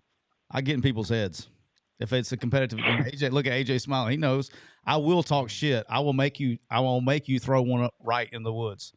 I refuse to allow you to beat me. listen, if Siskey's playing driver's not on, he ain't winning. Huh? I said, Consistent for 6 months. I've been playing if your driver's not on, you ain't beating Well, you know what the anybody. problem that is? You may tell you what the problem is? If my driver is on, you have no chance. Well, you might be talking to everybody else, but You want a beer? No. We're getting one of the boys. They get the boys. He'll Not get you. the wine, not you. Not you. What? The boys were around you. I was communicating with you. What? Freak show. Yeah, tip. That's fitting. That's fitting. That's the name of the wine? Is Freak Show? Yeah. It's a Cabernet. No shit. Yeah, it's good. Okay. You like All right, instead of the kick six question, can I ask one more? All right, one right. more. No kick six. no though. kick six questions? That's just too It's traumatic. just I have All this right. Christmas time. AJ, from your Bama career, what's your favorite singular play out of your whole career? Throwing a pass to my brother. Oh. Is my last game in Bryant Denny, and we ran North Nashville, and he was at the wing spot sliding back, and I got to on a bootleg and toss it to him, and then I think he got about 8 yards, and that was definitely, my favorite play of my career, just because I don't know how many times that's been done in the SEC, hell, college football, like something that was pretty cool. Appreciate it. All right, thanks for the call. Merry Christmas. Appreciate you. Merry Christmas. Merry Christmas, y'all.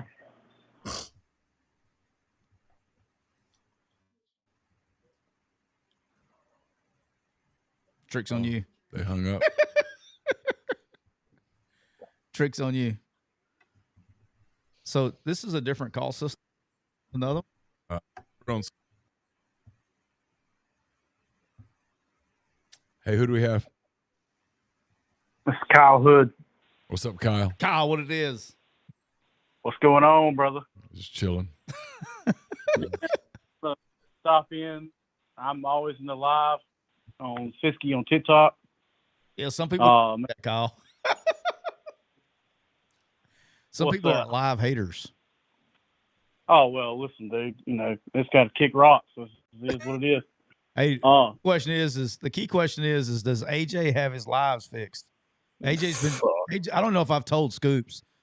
AJ has been trying to AJ's got a TikTok account now. We need to tell that. Make sure if you're on TikTok, go follow AJ McCarron. He's got a picture of, there's like 20 AJ McCarrons.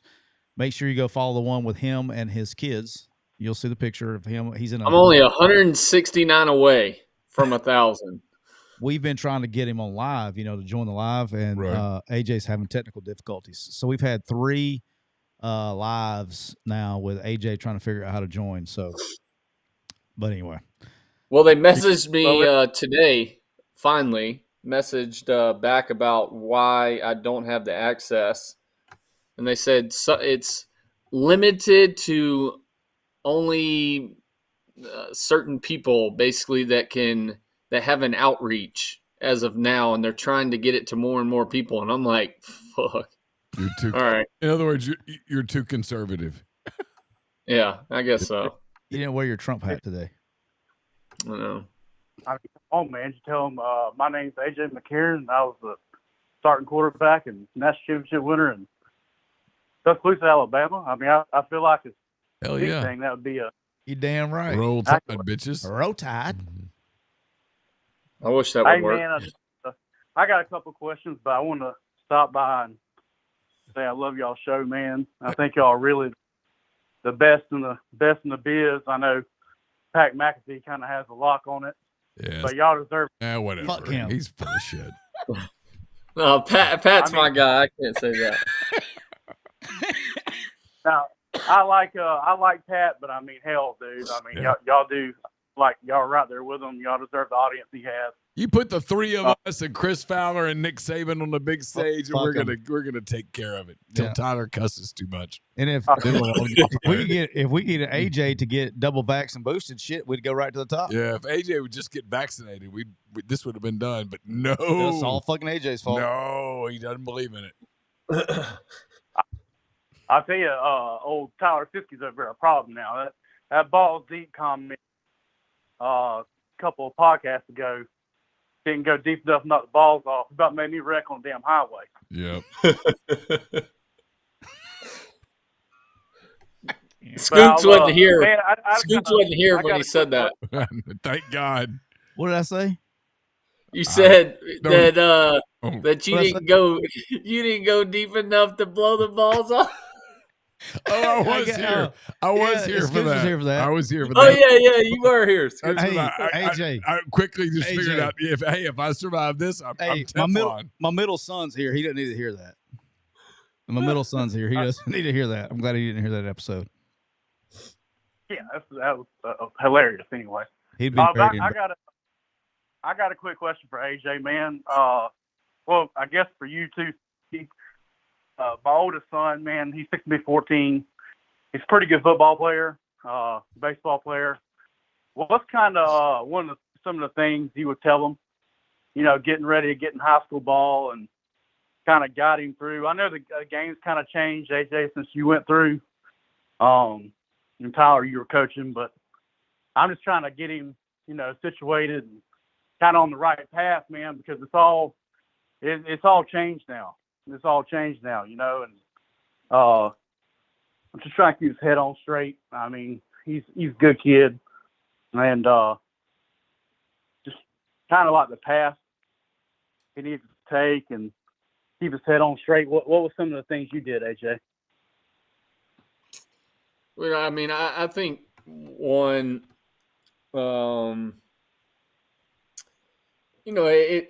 it's based off of everybody's path is different, right? Like I grew up poor and then got brought over to a extremely wealthy school to play sports. And I was always really good at baseball, football, basketball. And so I was always playing up with older kids.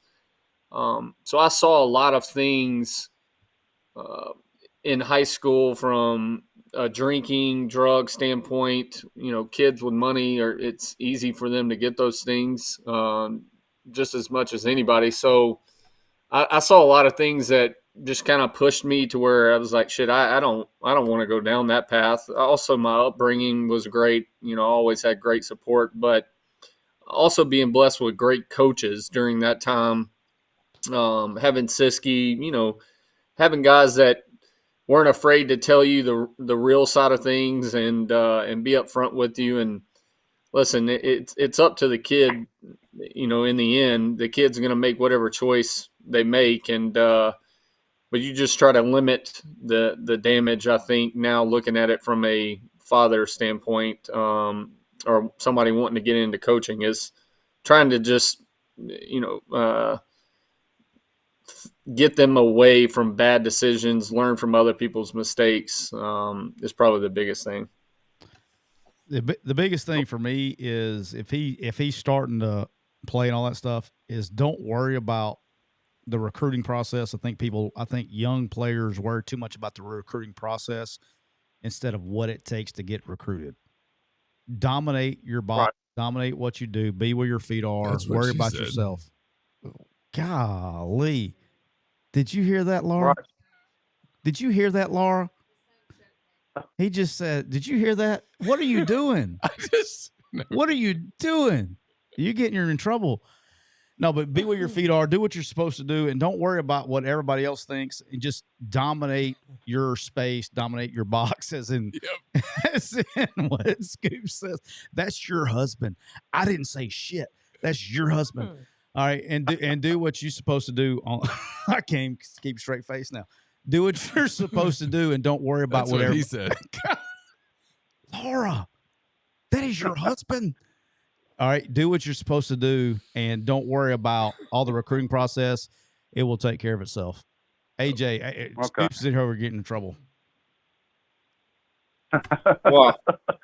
AJ, man, I just want to say I'm an Alabama fan, man, lifelong. And I mean, who's not Roll Tide? Yeah, I know, man. I appreciate the hell out of you, though, what you did in Tuscaloosa. I really, in my opinion, I'm sure Coach Saban has a special place in his heart for some of his quarterbacks, or all of them. But I know he liked you. You could just tell. But it'll always be AJ McCarron, and it damn sure ain't Greg McElroy. Oh, hell no! Shots fired. That made AJ smile. Shots fired there. Shots fired. Damn Shots right. Fired. I appreciate that. AJ's like, hell yeah. Damn right. Row Tide. Yeah. yeah, figured I have to add that on in there. Hey, thanks for the call. Merry Christmas. Appreciate you. Yes, sir. Y'all have a Merry Christmas. You too.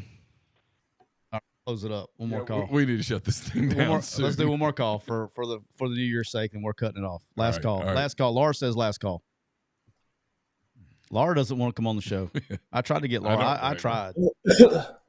We have an audience though. Laura does not want to join the show. I don't blame her. Probably a smart move. That would be great. It would be entertaining. Laura, we need to get you and Aaron. We get the whole crew up here. It'd be a great show. Where are the girls? Carson. Where the hell is Carson? Caroline's in her room. We got Aka here. Where's Carson? Carson's in his room. Campbell's at the beach. Aka's right over there. Ryan's right here. We got everybody. I can't believe Carson is not enjoying the show. Where's Carson? He's in his room. He's feet away. Yeah, go get him. No, I want to talk on the show. I want you to go get him. He wants you to go get him, Aka. Aka's like, I don't want to deal with Carson right now. We'll do another time. Aka's like, I don't think so. All right, we got time for one more call, and that's it. The coach about what Shane Gillis said. Just so. Oh, was he really? Oh, dude. Oh, yeah, I bet. Freaking highly pissed. Hey, who do we have? You got a Reed from Mississippi. What's up, Reed from Mississippi? How are you? Man, I'm all right. I'm a big, long-time Krupnik. Been a fan of Mr. Siskey's at one point. Didn't understand all the inner works. I think it's cool to really hear it all from y'all now. I think it's one of the coolest like viewpoints of real information that just you ain't gonna find on ESPN. So I think y'all are awesome. Thanks, Reed. Appreciate you, Reed. Yeah, I do. Yeah, I do want to say, what is the statute of limitations on Cruton stories? How far back we got to go to really talk? About 5 years. What you want to know is if you're going to ask. Man. Oh, here we go, Mr. Siskey. What a guy to have that opportunity to talk to. So, in all of the recruitments you've seen, what is the most backdoor move you've ever seen, like school to school, like last hour type of thing, back in the February days? What'd you say, Scoot? Nakobidin. Well, Nakobidin. Backdoor? Yeah, just the 11th hour backdoor, even you was shocked. I went to bed. I don't even call it bed. I took a nap on signing day. What year was that? 2019? 2018? I don't remember what year it was. Nakobidin's class. 17, 18. Somewhere in there. Whatever class He played at Hernandez. Where did he play? Horn Lake. Horn Lake. Their state championship banner the other day, and I thought about you. I took a nap. I guess it's probably the right word. Probably about 5:30 and woke up at probably about 6:30 that day. Didn't go home. Showered at the facility. I closed my eyes and woke them up thinking that he was coming to Ole Miss. 7 o'clock came and didn't get the NLI, and it was like, what's going on? We got some things going on. I don't want to mention coaches because some of them are still coaching. We're on the phone with them, and hey, everything's good. And then when I saw the people on the stage answering phone calls, and we were not the ones calling, things wasn't good. There's a little bit more to that story that I will not tell. But went to bed, woke up. That one's probably took the rug out underneath our feet. That was probably the one last minute deal like that. There's a bunch of last minute deals. Some we won, some we lost, but that was the one that probably stung the most because of all the work that went into it. What's the one that we won that way, if you don't mind me asking? Robert Kimdichie, Larry Matonson. Oh. Laquan. Yeah, the Tunzel deal was quick. Y'all talked to him for 2 weeks, and all of a sudden he was a rebel. Who's that? Tunzel. It was a lot longer than 2 weeks. Than that, boss. A lot longer than 2 weeks. A lot longer than that. No, but you know what I mean. He wasn't even. we didn't even know that he was even a possibility. Him or the other boy going. I think Neal knew. Yeah, I did. kept it quiet. We kept it quiet media-wise for a long time because, like, here's the thing that you guys don't know and that Scoops knows, and this is why I love Neal so much is I could trust Neal. Neal would come to me and like, hey, because Neal was on top of his shit. He would come to me and like, hey, I've heard this. And I was like, look, for strategy purposes and things like that, you had to keep things quiet because if somebody else knew that we were interested, they could do things that could take us out of the picture and we lose our advantage. But that thing went on that was going on for a long time. Yeah. And it needed to be that way for us to get him. So long story short, there were things at that high school that were working way against us. Ole Miss. Way against us. And it needed to be that way for us to have a chance. And he committed on Thursday, 6 days before signing day. It was over 6 days before signing day. He committed on Thursday, and Ole Miss was playing a basketball game that Saturday in Florida, in Gainesville. And I didn't know that. I almost went, and I was going to stop in Lake City and do the story, but I wasn't 100%, and it was a long drive. You gotta love Scoops. But I went to Treadwell's signing. Yeah, I remember that. Or commitment. Like Scoops was Scoops would not. There were other people that cost us guys, and Scoops was Scoops helped us out. Well, guys. Yep. I think we lost him. Did we lose him? I think so. Well, Merry Christmas. Shitter's full. All right, we're going to wrap it up there. Thanks to everybody who's been a part of this show over the course of the last year. We certainly appreciate it very, very much, especially the people at Rain Total Body Fuel. They've been great to us. 200 and almost 50 episodes now. 300 milligrams natural caffeine, BCAAs, electrolytes, all the good stuff. It's got what you need to push the limits, achieve your goals. Check them out on Instagram at Rain Body Fuel to learn more. We'll be back in 2025. How about that? 2025. We'll be back in sometime the next probably 2 weeks, 3 weeks or so. Do you know, by the way, recapping a little bit, do you know that we've gained over 110,000 social media followers in 2024? How about that? That's a lot. It's a lot. It's a lot. So thank you for everybody for helping the show grow. AJ, you've been awesome with your time off. Obviously, this fall has been awesome. Yep. Thank you very much. Helped our show grow for the course of 2024. I'm very grateful for Scoops, for AJ, the original trio. It's been awesome. Thank you guys so much for everything you guys have done. Listen to the show and following the show along. It means a lot. Thank you so much. Yeah, so Merry Christmas, AJ. Merry Christmas to Tyler. Merry Christmas to everybody out in the stream. Miller Tap. Everybody who's been a part of our stream for the past year. We certainly appreciate you. We'll see you in 2025. Merry Christmas. Happy New Year. Safe travels. Be safe. We'll talk to you again on the other side. Take care.